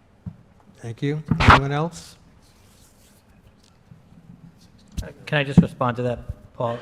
So thank you for bringing that up. And like I said to the previous person who had some engineering items, I'm sure the applicant be more than willing to sit with you and discuss those issues. If it does affect you that way, then I'm sure they'll try to accommodate, and that they'll have to accommodate at some point. Anyone else who wishes to speak? I have a question for Peter and Ron. In this project, there are zoning issues, there are variance requests and waiver requests. Do all of those have to be addressed before master plan approval consideration? It would be part of the process. I don't know how we'll... In other words, if you approve master plan, then you're approving these, There are some items that we don't have the information for yet. So landscaping plan, for example, we don't have a landscaping plan yet, so we don't know. We don't have what yet? No, because that would be a landscaping. Landscaping, yeah. Yeah, and it might be helpful to me to go through the list of the. Well, that was what I was going to ask. Can a list of the items that need to be addressed by the planning board be put together so that we know exactly what we have to do? So in your... As we noted, this is our first time through this process. In the staff memo that you have, there is a list of the relief that's being requested. Do all of those, I saw that, do all of those have to be addressed individually? Well, yeah, you have to consider each request individually, sure. I would suggest that you don't necessarily have to decide on those all tonight, because like I said, there are some items where we don't have all of the information yet. I would think that some of the major items, such as the uses, it's, that the proposed mixed use is not consistent with the zoning designation, so that's something that would certainly be considered as you're considering a master plan approval. So do you still want to vote on this tonight? We're going to be here a long time. No. When I look at the number of waivers, and I notice the zoning variances and a special use permit, if we're going to do this, we need to do it in a thorough fashion. And Yeah. I think we need to be careful. I understand the delay, what it means, but we have got to do this right for the people who live here. Thank you. I think it would be Thank you. prudent to go through every one of the requests for a zoning variance and the waivers and the special use permit at least in some form of discussion, and we're not going to get to it if we want to stay here till 11 o'clock tonight, but I think this is important enough to do this correctly and in detail. That's, as much as I would like to vote on it, I think that's our responsibility. Hold on a second, because I agree with Art. This is what I was thinking, but there's no way we're going to get through all of this tonight. Okay to speak now? Yes. So I was going to say I agree with Art. That being said, That's not what you said before, but... no, I mean, after hearing, I mean, I actually thought, I thought there weren't going to be 3 or 4 more people getting up, but I wanted to give them an opportunity. And I frankly think it's okay now to have, to extend the, continue to the next available date that we talked about, but I think we can close the public hearing. I've heard the testimony I've needed to hear. Everybody that's here tonight has spoken and said what they need to say. We come back on the next meeting, we're going to go through these items diligently, like Art suggested, and come to a vote. But I think we can close the public hearing and move on and get this thing done at the next meeting. Everyone agree with that? Okay, may I have a motion to close the public hearing? So moved. Second. Motion's made and seconded to close the public hearing. Is there any discussion? All those in favor say aye. Aye. Opposed, nay. Nay. Motion passes, 6-1. Can we set a date for the next meeting? So as I was saying, the earliest date that seemed to work for everyone was November 2nd, Let's plan a meeting for November 2nd, 6 p.m. 6 p.m. November 2nd? November 2nd. Yes. Ron, you had November 1st on that list, but isn't that the council public hearing for? I didn't have November 1st You on didn't? the list. No. That's a council night, correct? So November 2nd. Oh. If I Maybe did, that's I did it by mistake, but I think you did. November 2nd Regardless, it's would fine. be the The earliest. 2nd is okay for me. Everyone got that? November 2nd, 6 p.m.? Ron's going to send it. Motion to adjourn. Is there anything else to come before this meeting? We have a motion to adjourn, please. So moved. Second. Motion is made and seconded to adjourn. Any discussion? All those in favor say aye. Aye. Opposed, nay. Meeting is adjourned. Thank you.